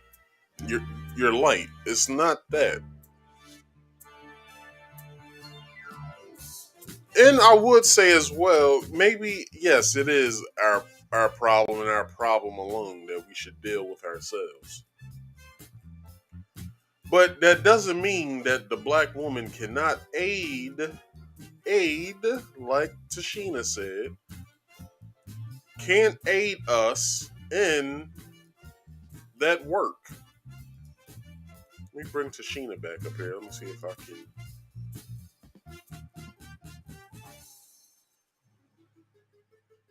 No, okay, yeah, I'll do it like that. Then I'll come back here. Let's see how that looks now. So, see how that looks. Okay, it's cut off a little bit. So what I'll do, let's bring this over just a smidge so you can still see me.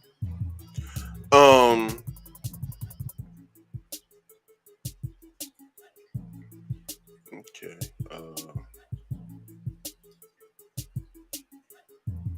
Let's bring it up and then let me bring it out. I still, okay. That's good enough right there. So, hold on, let me see if I take this off. Anyway, you guys can see. But anyway, I forgot to check to see if anybody was back there. Okay, nobody's back there. All right, so yeah, so look, it's not about black women dimming your light to help black men shine. It's up to you guys as well to help black men get all of the shine as well as you. Why can't we shine together?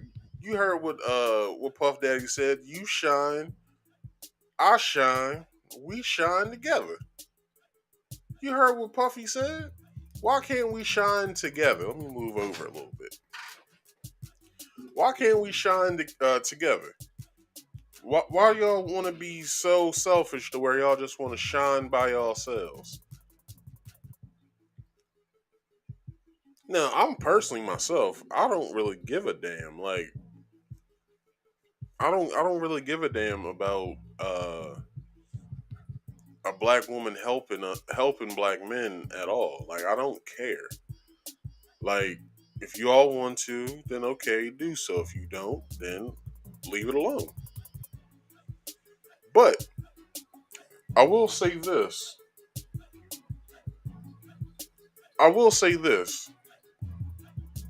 It is your responsibility. It is your responsibility as well. Now, maybe I should, instead of me doing it, no, I can't do it that way either. Or can I? No, I can't do it that way either. Anyway,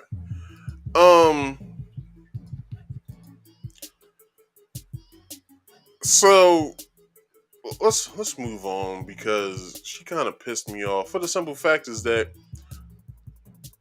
when she said this kind of pissed me off. She said black men need to assert their dominance and leave black women out of their process. Then that makes what the dude said on the other post right then. With her saying that is when the dude said if don't come asking basically he said it himself, but let's put black men in that. Maybe I should bring that up as well. Maybe I should have both of these simultaneously side by side next to each other just so I can see both of them at the same time. So here we go. Let's move this down. So this is the first one. So let's move that there. Go to the Cynthia G thing. Okay. We won't need to see Cynthia G no more. So where's homeboy at? I forgot his name. What is his name? His name was after this. After that. Dakota. Was it Dakota? Yeah, it was Dakota. So let's read what she said again. So she says, It's not a black woman's responsibility to control, fix, or correct the black male image. It is also not okay for black women to have to dim our light so black men can shine. Black men need to assert their dominance and leave black women out of their process. So, then Dakota says, okay, so after reading these comments on God, from now on, when I see black women demanding help from all black men, I'm gonna ask why we should coddle and infantilize y'all. Obviously, that shouldn't be our responsibility, since our struggle have nothing to do with y'all, despite contributing to them. Now, would Dakota be wrong now? I don't feel as though that Dakota is wrong now. Now, I did say that I kind of didn't agree with him, but now I kind of do after reading what Fine Womanhood had to say. This has, and I'm about to get to the Cam Newton thing. In how long have I been on here? Let's see. How long have I been on here? On here 3 hours and 8 minutes. Okay, so I'll stay on this for another 4 minutes. So what time is it? So, so 42. When 9:42 gets here, I'll get off this. So, M1 says, well, for starters, they can stop gaslighting us when we are 30 times more likely to be murdered than y'all. But wait, check this out, y'all. I'm sorry, that's what it says. This is what I've heard. A lot of black women say there are more black men killing black women by alarming numbers.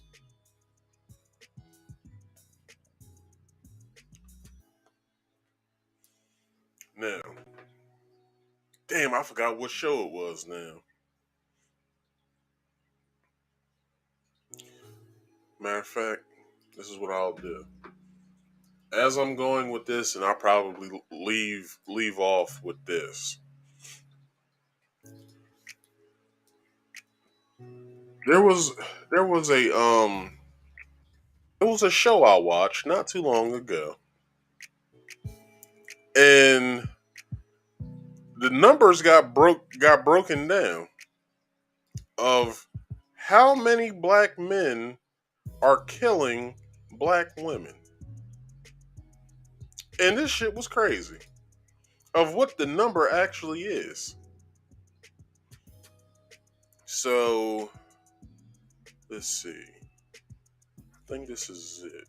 I want to say that this is it.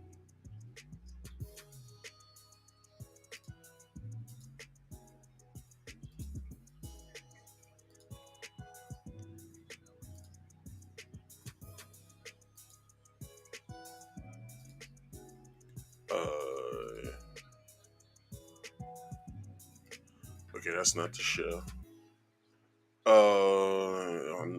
I know it had him on it though.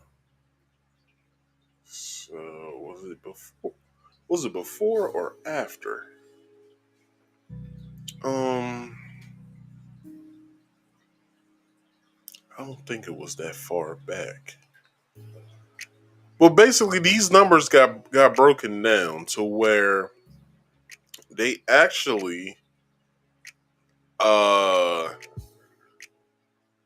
they actually gave them the number, which the number is probably smaller than what they was it 3 months ago that was said.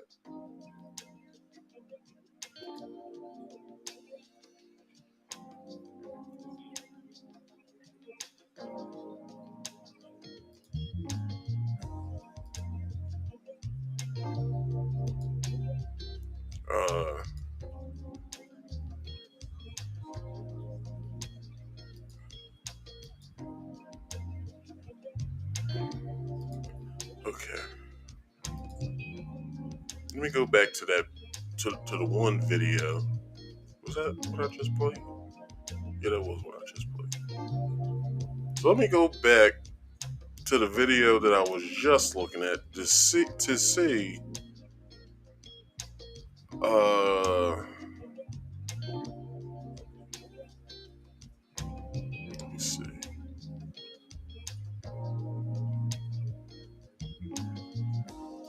I'm trying to figure out where it was.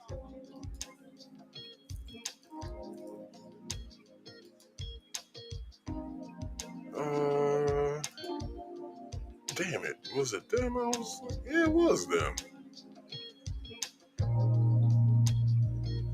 Let's see. Not that one. Not that one. Not that one. Not that one. I passed my time too. It's just at that time.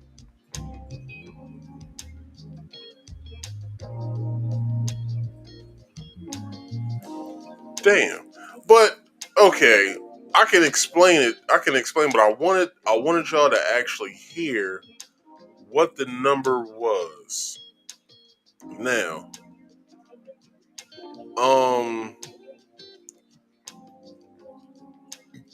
so a woman said that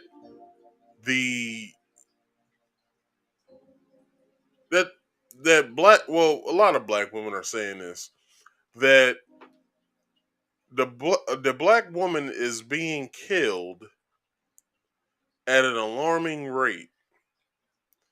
So let's do this.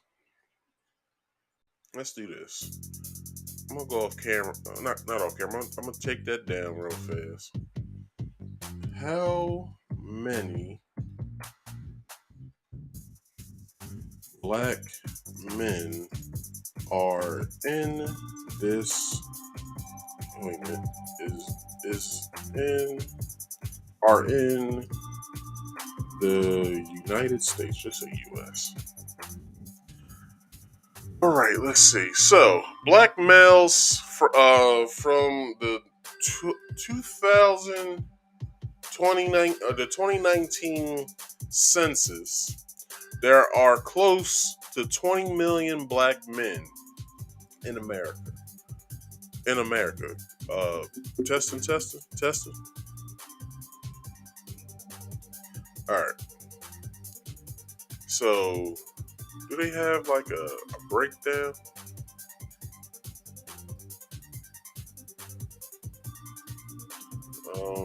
So the percentage of this, I guess you guys should see this. The percentage of this is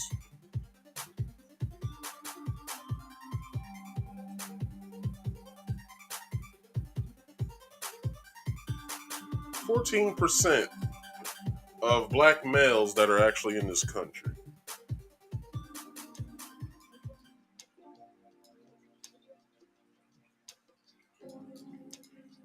So,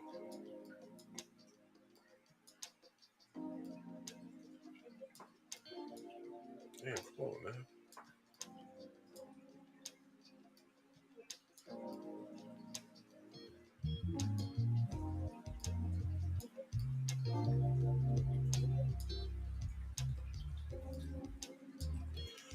So there's 14% of black males that are actually in this country. Right? That's the United States population of black men. All right, since 2019. There were 4.8 million people who self-identify as black. All right, so let's just look at that, right?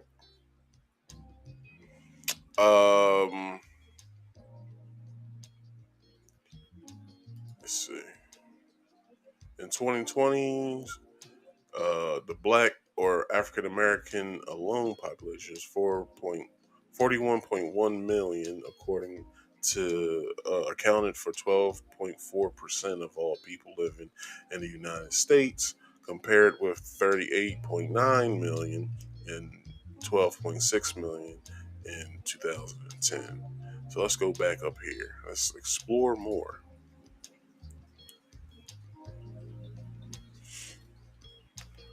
So, I'm not trying to look at okay, let's just see. Economic. Let's see. Health, equity, crime. Go to 2. Education. Okay, none of this shit really matters. What I'm trying to say here is this. This will end this portion, and then I'll give you guys my sentiments as well. I'll run this over a little longer, but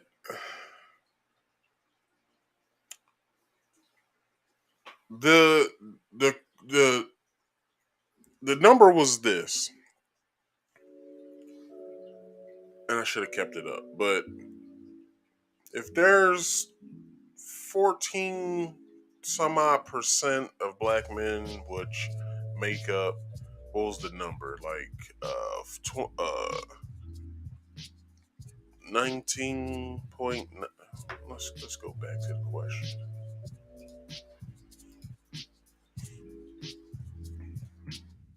Yes. So there is 19.9 million men, black men, right?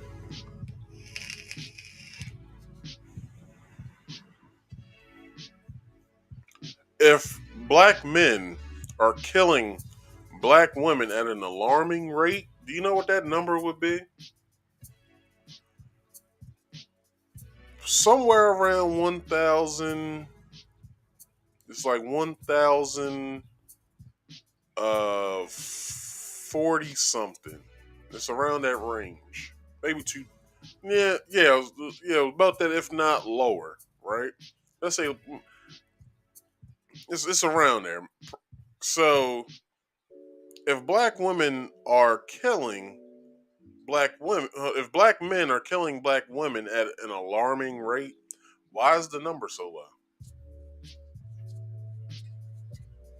They say, from what the woman said, that a black woman is killed every 5 hours. Is that what she said? I believe she said that.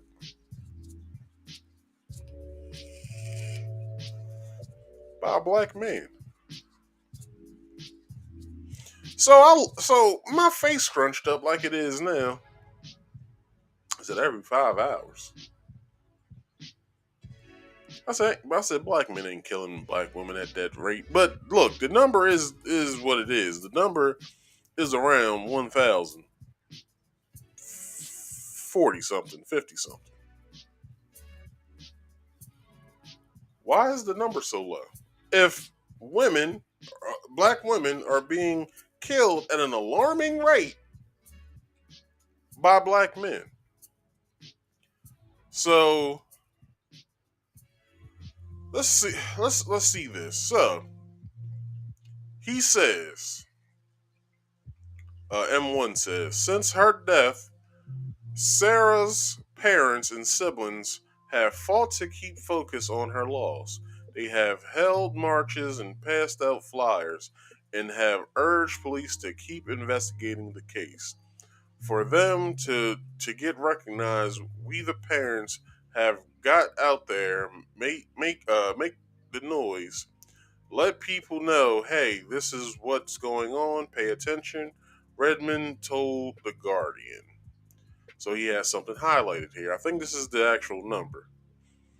Or hold on, let's read this. Let's read this up until this part. So more of more vulnerable to violence. The increase in murders of black women come as the overall U.S. murder rate rose nearly 30%. During the pandemic, the biggest jump in 6 decades, I don't know what else that says, increased sharply uh, across racial groups and in cities big and small. Most of Americans' homicide victims remain men, and black men and boys continue to face the highest overall risk of homicide, which at least 2,400 additional black men and boys killed in 2020 compared with 2019, according to the homicide data reported. Let's see if I can get more of this. And there's more of this. Let me see if I can zoom in. Okay. Homicide data reported to the FBI.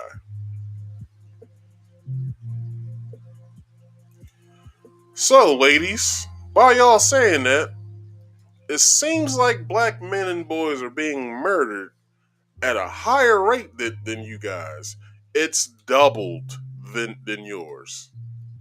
So, how is it? Well, it's like double point something, but it's double.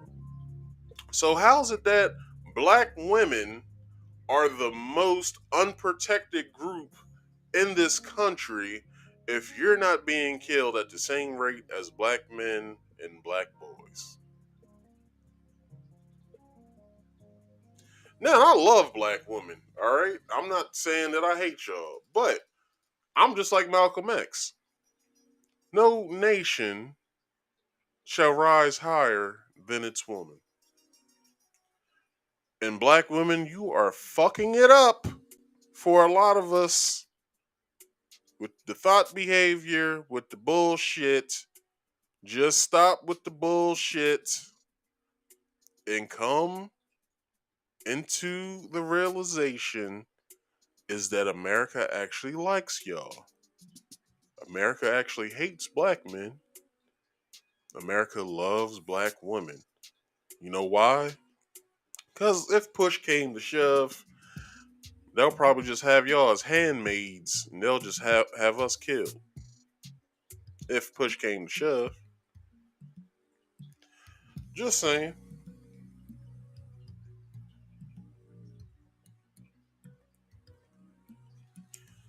Now, I thank Tichina Arnold for putting this up here. This this post. I thought it was a great question. I thought it was a great question for me to talk about tonight. She sparked a gender war, no, a gender war between black people. And we really know how most of these women think. And like the one guy said, what was his name? It was right before this, I believe. Um, is this the question or is this okay? This is the question. So it was right after this. There we go. So yeah, I agree with Dakota says now. Not saying that I'll actually do it, but I will question you guys first before acting. Because if you don't want to aid in some of the shit that you guys have caused, then it's not our problem if something happens to you. Just saying. All right. So that is that. Let me pick this up a little bit more.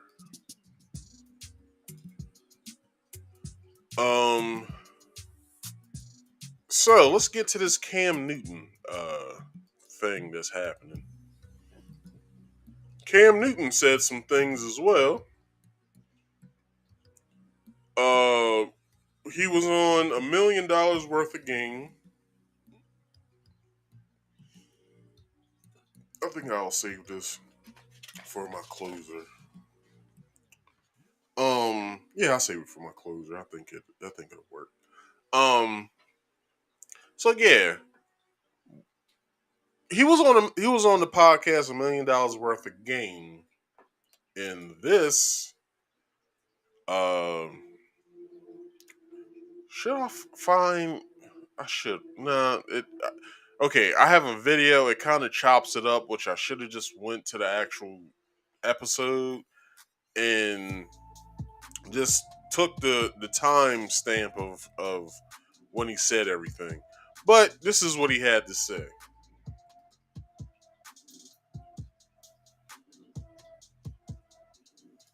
Wait a minute.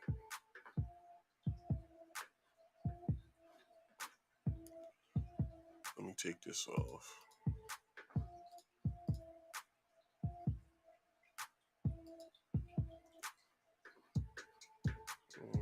Let's see.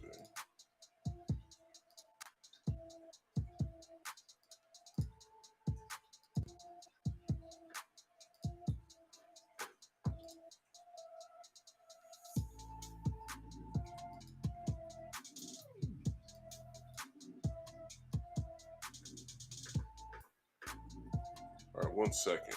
1 second.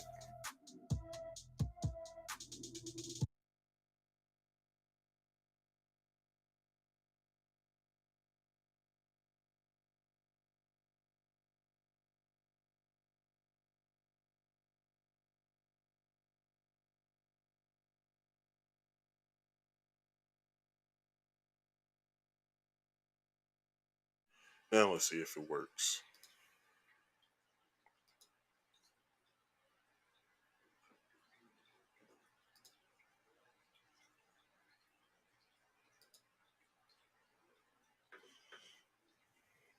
All right, let me refresh the page.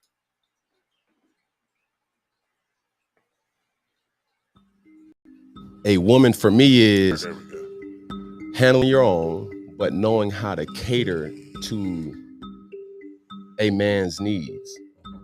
But you can't cook. Okay. You don't know when to be quiet. You don't know how to allow a man to lead.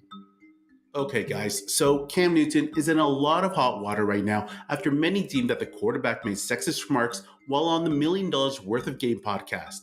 And Cam isn't really new to controversy when it comes to the opposite sex, as in 2017, he made a sexist comment to a female reporter that got him in trouble with the league.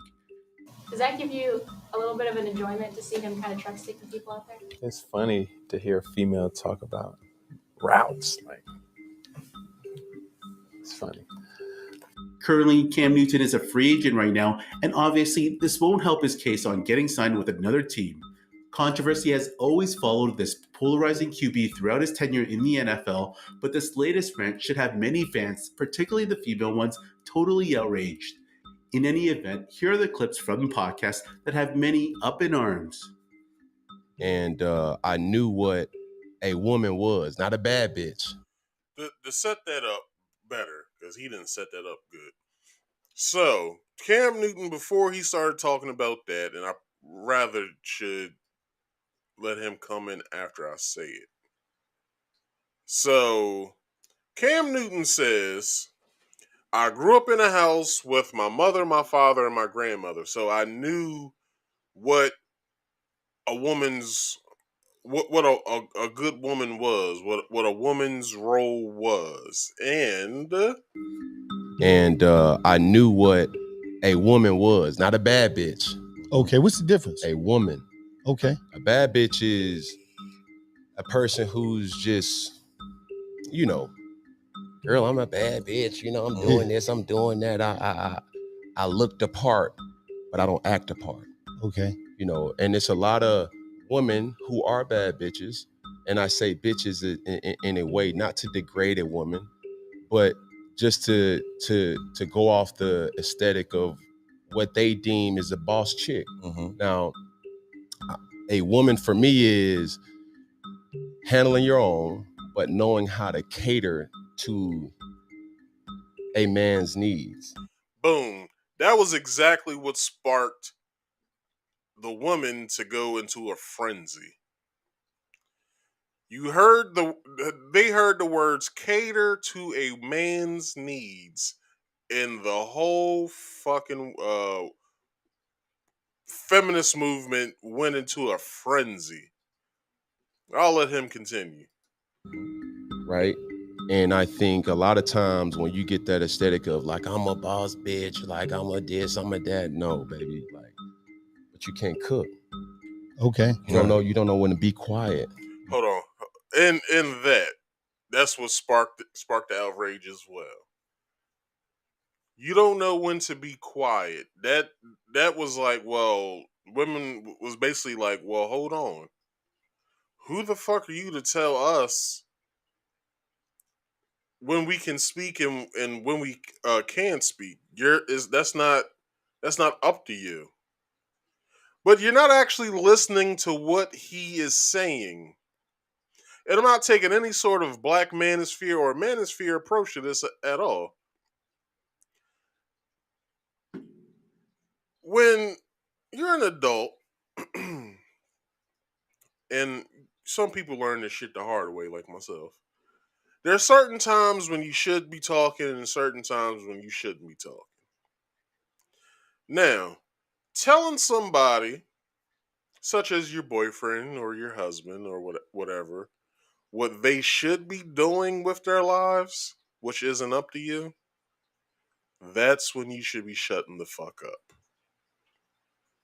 Now, it would be wrong for a man to say, well, why don't you go back to school? Why don't you become this, and that? I can't just sit around here paying the bills all by myself. Because that's what a woman actually looks for. That's a woman, some women, not all, I'll say some. Some women actually want a man to take up the brunt of house bills, mortgage or rent, and they want us to know how to change oil and brakes and shit like that. A woman wants a man, right? So you want us to know and do all these things while you do what? Because an old saying goes, show me a pretty woman and I'll show you the man that's tired of fucking her. You just can't sit there and be a pretty face all the time. I will tell you that some of these women's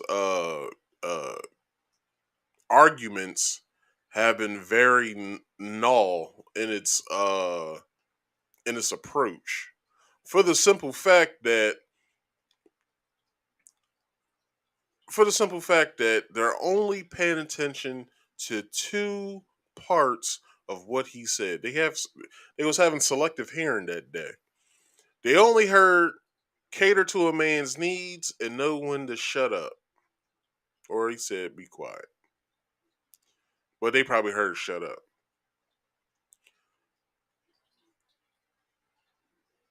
When you have a man, right, that's doing everything for you, making sure he's taking care of you the right way, making sure that you out here with everything that you need, but then you're giving him lip for foolishness. This has happened to me plenty of fucking times where I'm getting lip for no fucking reason. I'm making sure that you getting your hair done, making sure your nails is straight. I'm making sure that we're going out as much as we should as a couple. I'm making sure that I'm taking care of all of the bills at the, not bills, taking care of the bill when we go out to eat and shit like that. But then I get lip for what reason? When in hindsight, I don't really have to do any of this shit. But me choosing to do this is a blessing to you, not to me. All right? So, like I said, well, I didn't get to say this. I was with a feminist before. That's probably the worst relationship I've ever been in. I spoke about her a few times on my show. it probably was the worst relationship I was in, because I would have arguments about stupid shit all of the time. It came to the point to where when I realized we was having stupid arguments about stupid shit, I didn't argue, which caused her to want to argue more. That's where it's time to shut the fuck up. That's what he means. Not only that, with the two things I've presented with, telling a man what he should be doing, how he should be doing it, and arguing for no damn reason. There's a third one to this. If you're with a man and you're with the man that you've picked, because let's put this in perspective. Everyone is with someone that they've picked. Where is all of the bullshit coming from?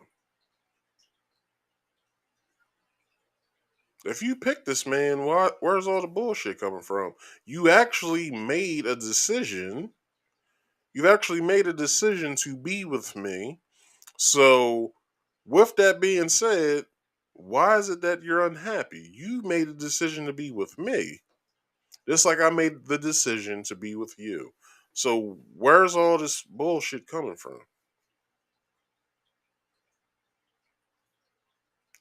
I don't understand it, and I didn't understand when I was in that relationship with the feminist, for the simple fact that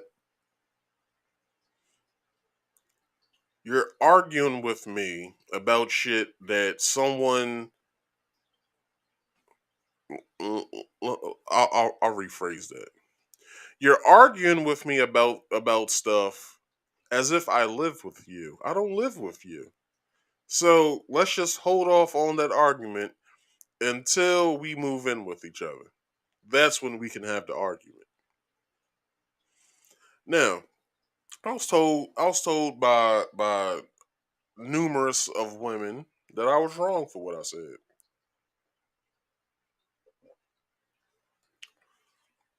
This is where I called their bluff.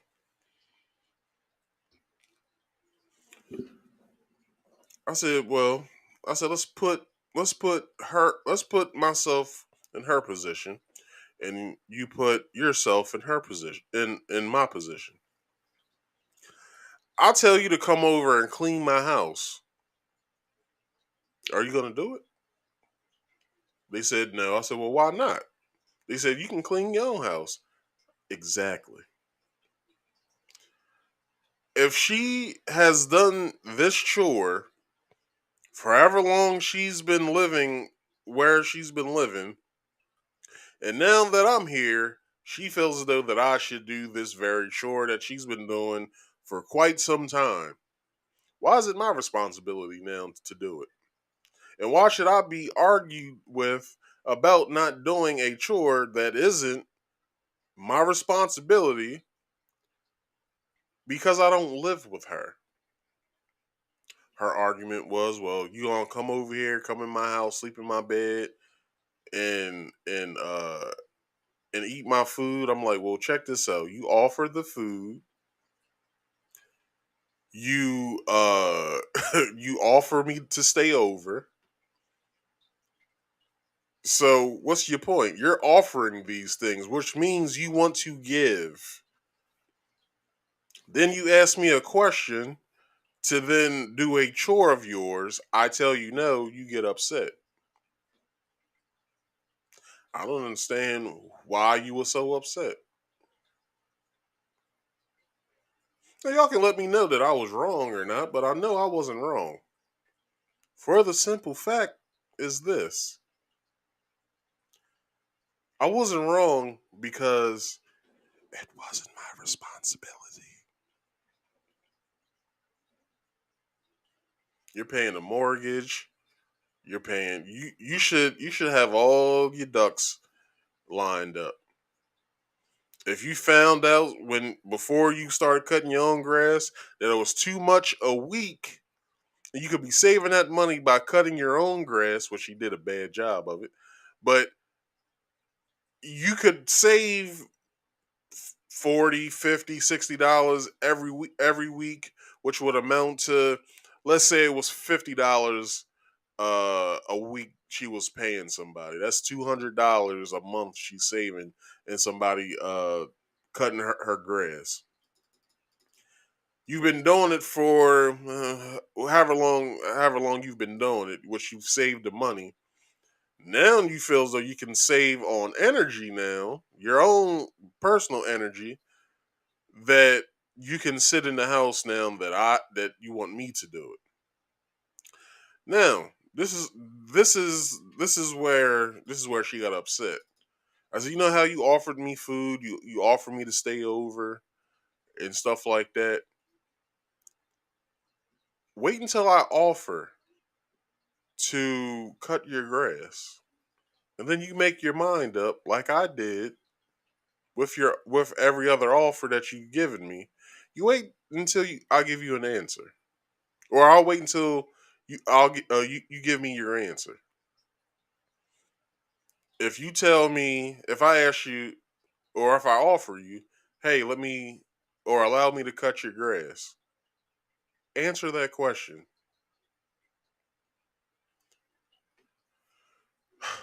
Well, seems as though that I was chewed out for a week, but let's keep going. Know how to allow a man to lead. Let's and go cook. back. Okay. You don't know when to be quiet. You don't know how to allow a man to lead. So in this sensitive era of gender roles that we live in today. Now, the rest of this isn't important. But yeah. That's why the women on the Tichina Arnold post is getting so into their feelings, for the simple fact that they don't know when to let a man lead. They're allowing their emotions to get the best of them. They're allowing their friends to tell them that they are doing something right by saying the things that they say to their man. And this is the problem that I have. There's too many fucking single women out here that are friends with women who have husbands and boyfriends and telling their friends how their man should be acting towards them when they don't even have a man to have them act towards them anything. They have none of that. So why are you giving advice to someone that you couldn't even even if you tried to rub up on a man, you couldn't have one. So I feel as though in my personal thinking that should be a law. There should be a law to where no woman who is single can tell a woman who either has a boyfriend or a husband what their what their friends men should be doing. I feel as though that should be a law, because I've broken up with plenty bitches by saying this. Well, hell, if you taking her advice, why don't you invite her into the bedroom with us so I can fuck her too, since she's in this relationship as well. Broken up with many of women for saying that very same thing, because they didn't understand. They didn't understand this. They didn't understand how disrespectful it is for somebody to be in your business, not know the full story to it, but then when I get approached, or any man gets approached with that that it falls on deaf ears. Me myself personally, I laugh at the shit when a girl says, "Well, my friend said this, that, blah blah blah." Well, won't you allow me to fuck her too? Like, why should I be in here just allowing you to get all this information from this bitch if I ain't in here fucking her as well? We can all be together with each other. Like what's up? What's up with the bullshit? We can be in a polyamorous relationship and be Gucci with each other. Why aren't we? Now, I digress, but I will say that Cam Newton isn't wrong. Just like Tichina Arnold isn't wrong. This is why. Tichina Arnold isn't wrong for the simple fact is that there is some sort of ploy to emasculate black men for some reason. We see it in movies, we see it in television shows now where check this out. So Marvel just had their first gay character. Marvel just had their first gay character in a movie, right? Their first gay character was a black dude. That black dude, and his character was a scientist. His character was he was the smartest one out of everybody in the Eternals. That's the movie that the first gay character was in, the Eternals. So that's an emasculating thing. By seeing a godlike character be homosexual, that's emasculating. What's another emasculating thing? Seeing black men in movies parade around in dresses, such as Chris Rock on he dressed in drag twice. He dressed in drag in CB4, and he also dressed in drag on the Fresh Prince show in the 90s. Martin, he dressed in drag as his mother and as Shanae and Martin, as well as Big Mama in Big Mama's house. You got Tyler Perry. He made his career dressing as a woman. Sassy as fuck too. All of them were sassy as fuck.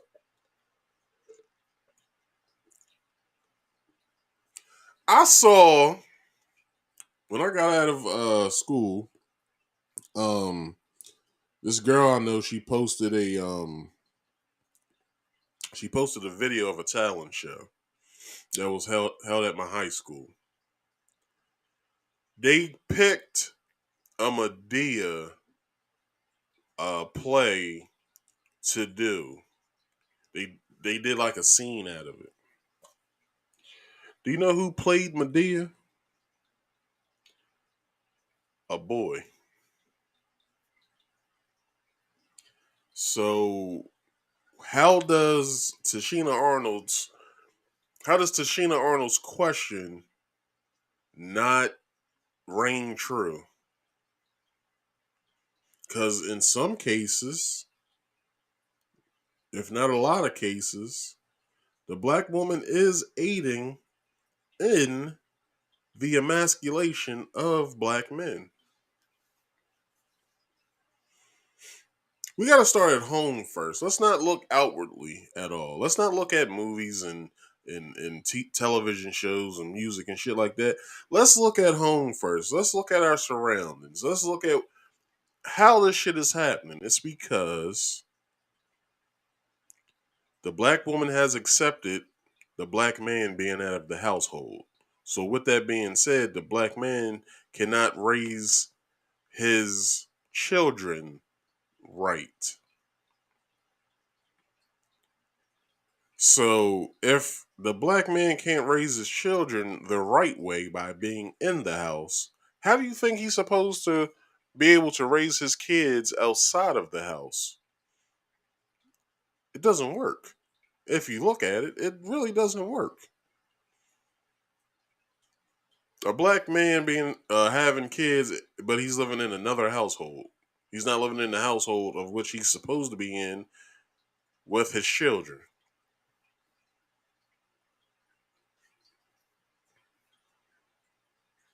How does that not have any sort of emasculating things going on in the black community?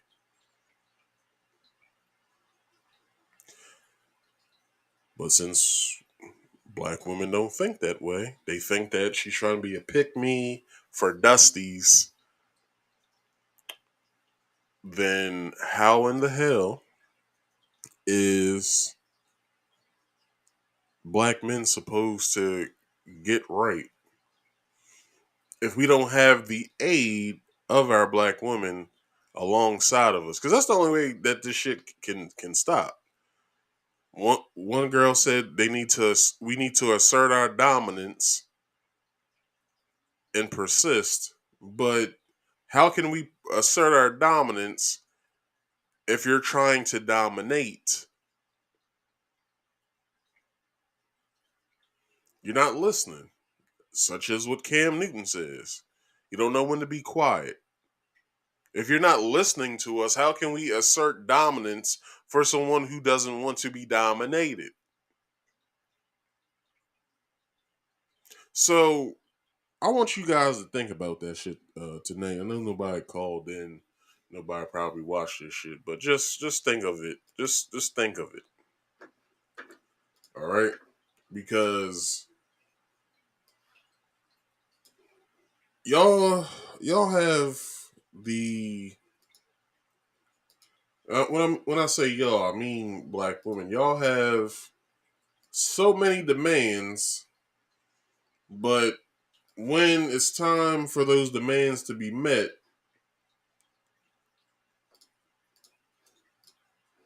you have a certain way that you want it done.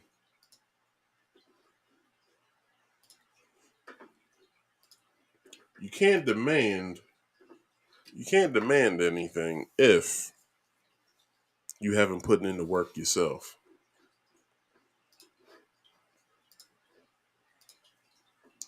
Now, Tichina was only asking in a place of help, of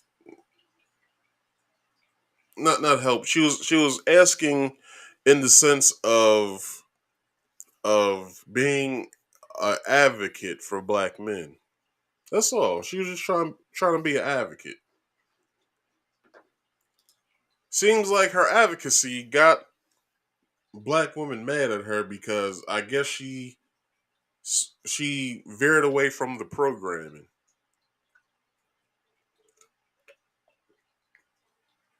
Well, since she veered away from the programming, then it's time to attack. Sort of, kind of what they did to Will Smith.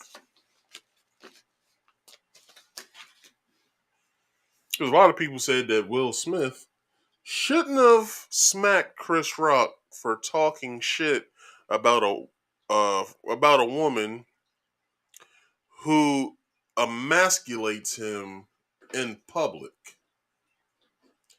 I don't want my theme music to play right now. It's not that time. Not only emasculates him in public, but also demeans him, cheats on him, and makes him seem unworthy. And I say, we don't know their relationship. We don't know what they go through on a day-to-day basis. So it's not up to me to say that Jada is emasculating Will, because I have no idea what their relationship is about. Nor do I want to know. I really don't care. But everybody, let this be a lesson of what we saw, because these women always ask for a helping hand until that hand reaches back for them to help as well. But then there's no answer. All right, people, that has been today's show. Thank you guys for being here. For the ones who are watching and have stayed and stuck around, we'll leave it just like this. Everybody, with the sound of my voice, I need you guys to do this. I need you to listen. because if you don't listen, you're not really hearing anything.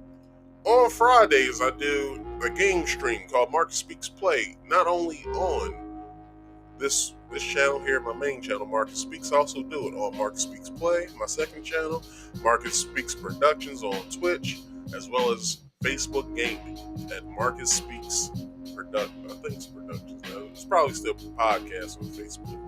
So I'll have to check, but I'm pretty sure it still is Marcus Speaks podcast on Facebook, on my Facebook page. But don't forget, at 6:30-ish p.m., I do a game stream. And I'm playing Kirby in the Forgotten Land. It's very fun. It's very fun to watch. I hope you guys watch it. I have a playlist on both channels, so I hope you guys can come and watch. Also, don't forget, on Saturdays at 6:30 p.m., I also do my podcast, which is a great podcast, I think. You can see this only on my YouTube channel. I have it various other places, but you won't get the best quality in the other places like you will here. So, best if you come on over here to my YouTube channel, Marcus Speaks, and watch all the goodness. Alright? So, like I said, I have 2 YouTube channels, Marcus Speaks and Marcus Speaks Play. Please go and subscribe, alright? Go and subscribe. You can subscribe to both from either channel, so I don't know what you're doing with your life right now. I'm also on Twitch at Marcus Speaks Productions. You can catch me over there on Fridays and Saturdays at 6:30 p.m. Eastern Standard Time, alright? If you have any sort of, like, show recommendation or a game recommendation or a story recommendation, let me know either in the live chat, let me know in the comments if you're watching the replay, or you can just hit me up in my DMs if you want to get to me directly at my social media is on Instagram at marcus.speaks.podcast, as well as Facebook at Marcus Speaks. You can also reach me at my group page, Marcus Speaks Podcast, as well as my Twitter at Marcus Speaks 25, username Marcus Speaks Podcast. So please, if you could, check all those links out, alright? Hit me up. Let me know how you feel. Let me know. Subscribe to me. Follow me, please, if you could. Alright? Get me on this algorithm by liking this video, sharing this video. Well, I only get on the algorithm if you like the video and if you watch. But if you could do those 2 things, please, alright? And share this once you're done, and subscribe if you're new, and hit that bell icon also so you can immediately get all of my notifications once I go live, alright? And don't be afraid to drop a comment, alright? Don't be afraid, I won't bite. I might bark, but I won't bite. Alright? I'm streaming live using Restream.com. This is not a paid promotion, but I do like using Restream.com for the simple fact for its streamlined use. It's very useful. It's very easy to use. The only thing I will say, Restream, if you're listening, please have an option where we can have scrolling text so I don't have to go through all this stuff in the beginning or the end of every video, alright? And everybody, I want to start doing this. Oh, well, I'm using Restream.com to stream to YouTube, my Facebook group, and to Twitch. But I want to start telling you guys, anybody who's watching, please watch the live videos, because I want to start talking to you guys. I want to start reaching out to you guys. I will put the link up on every show. So, with that being said, I'm out of here, alright? I'll check you guys out next week. Peace out. Thanks for watching.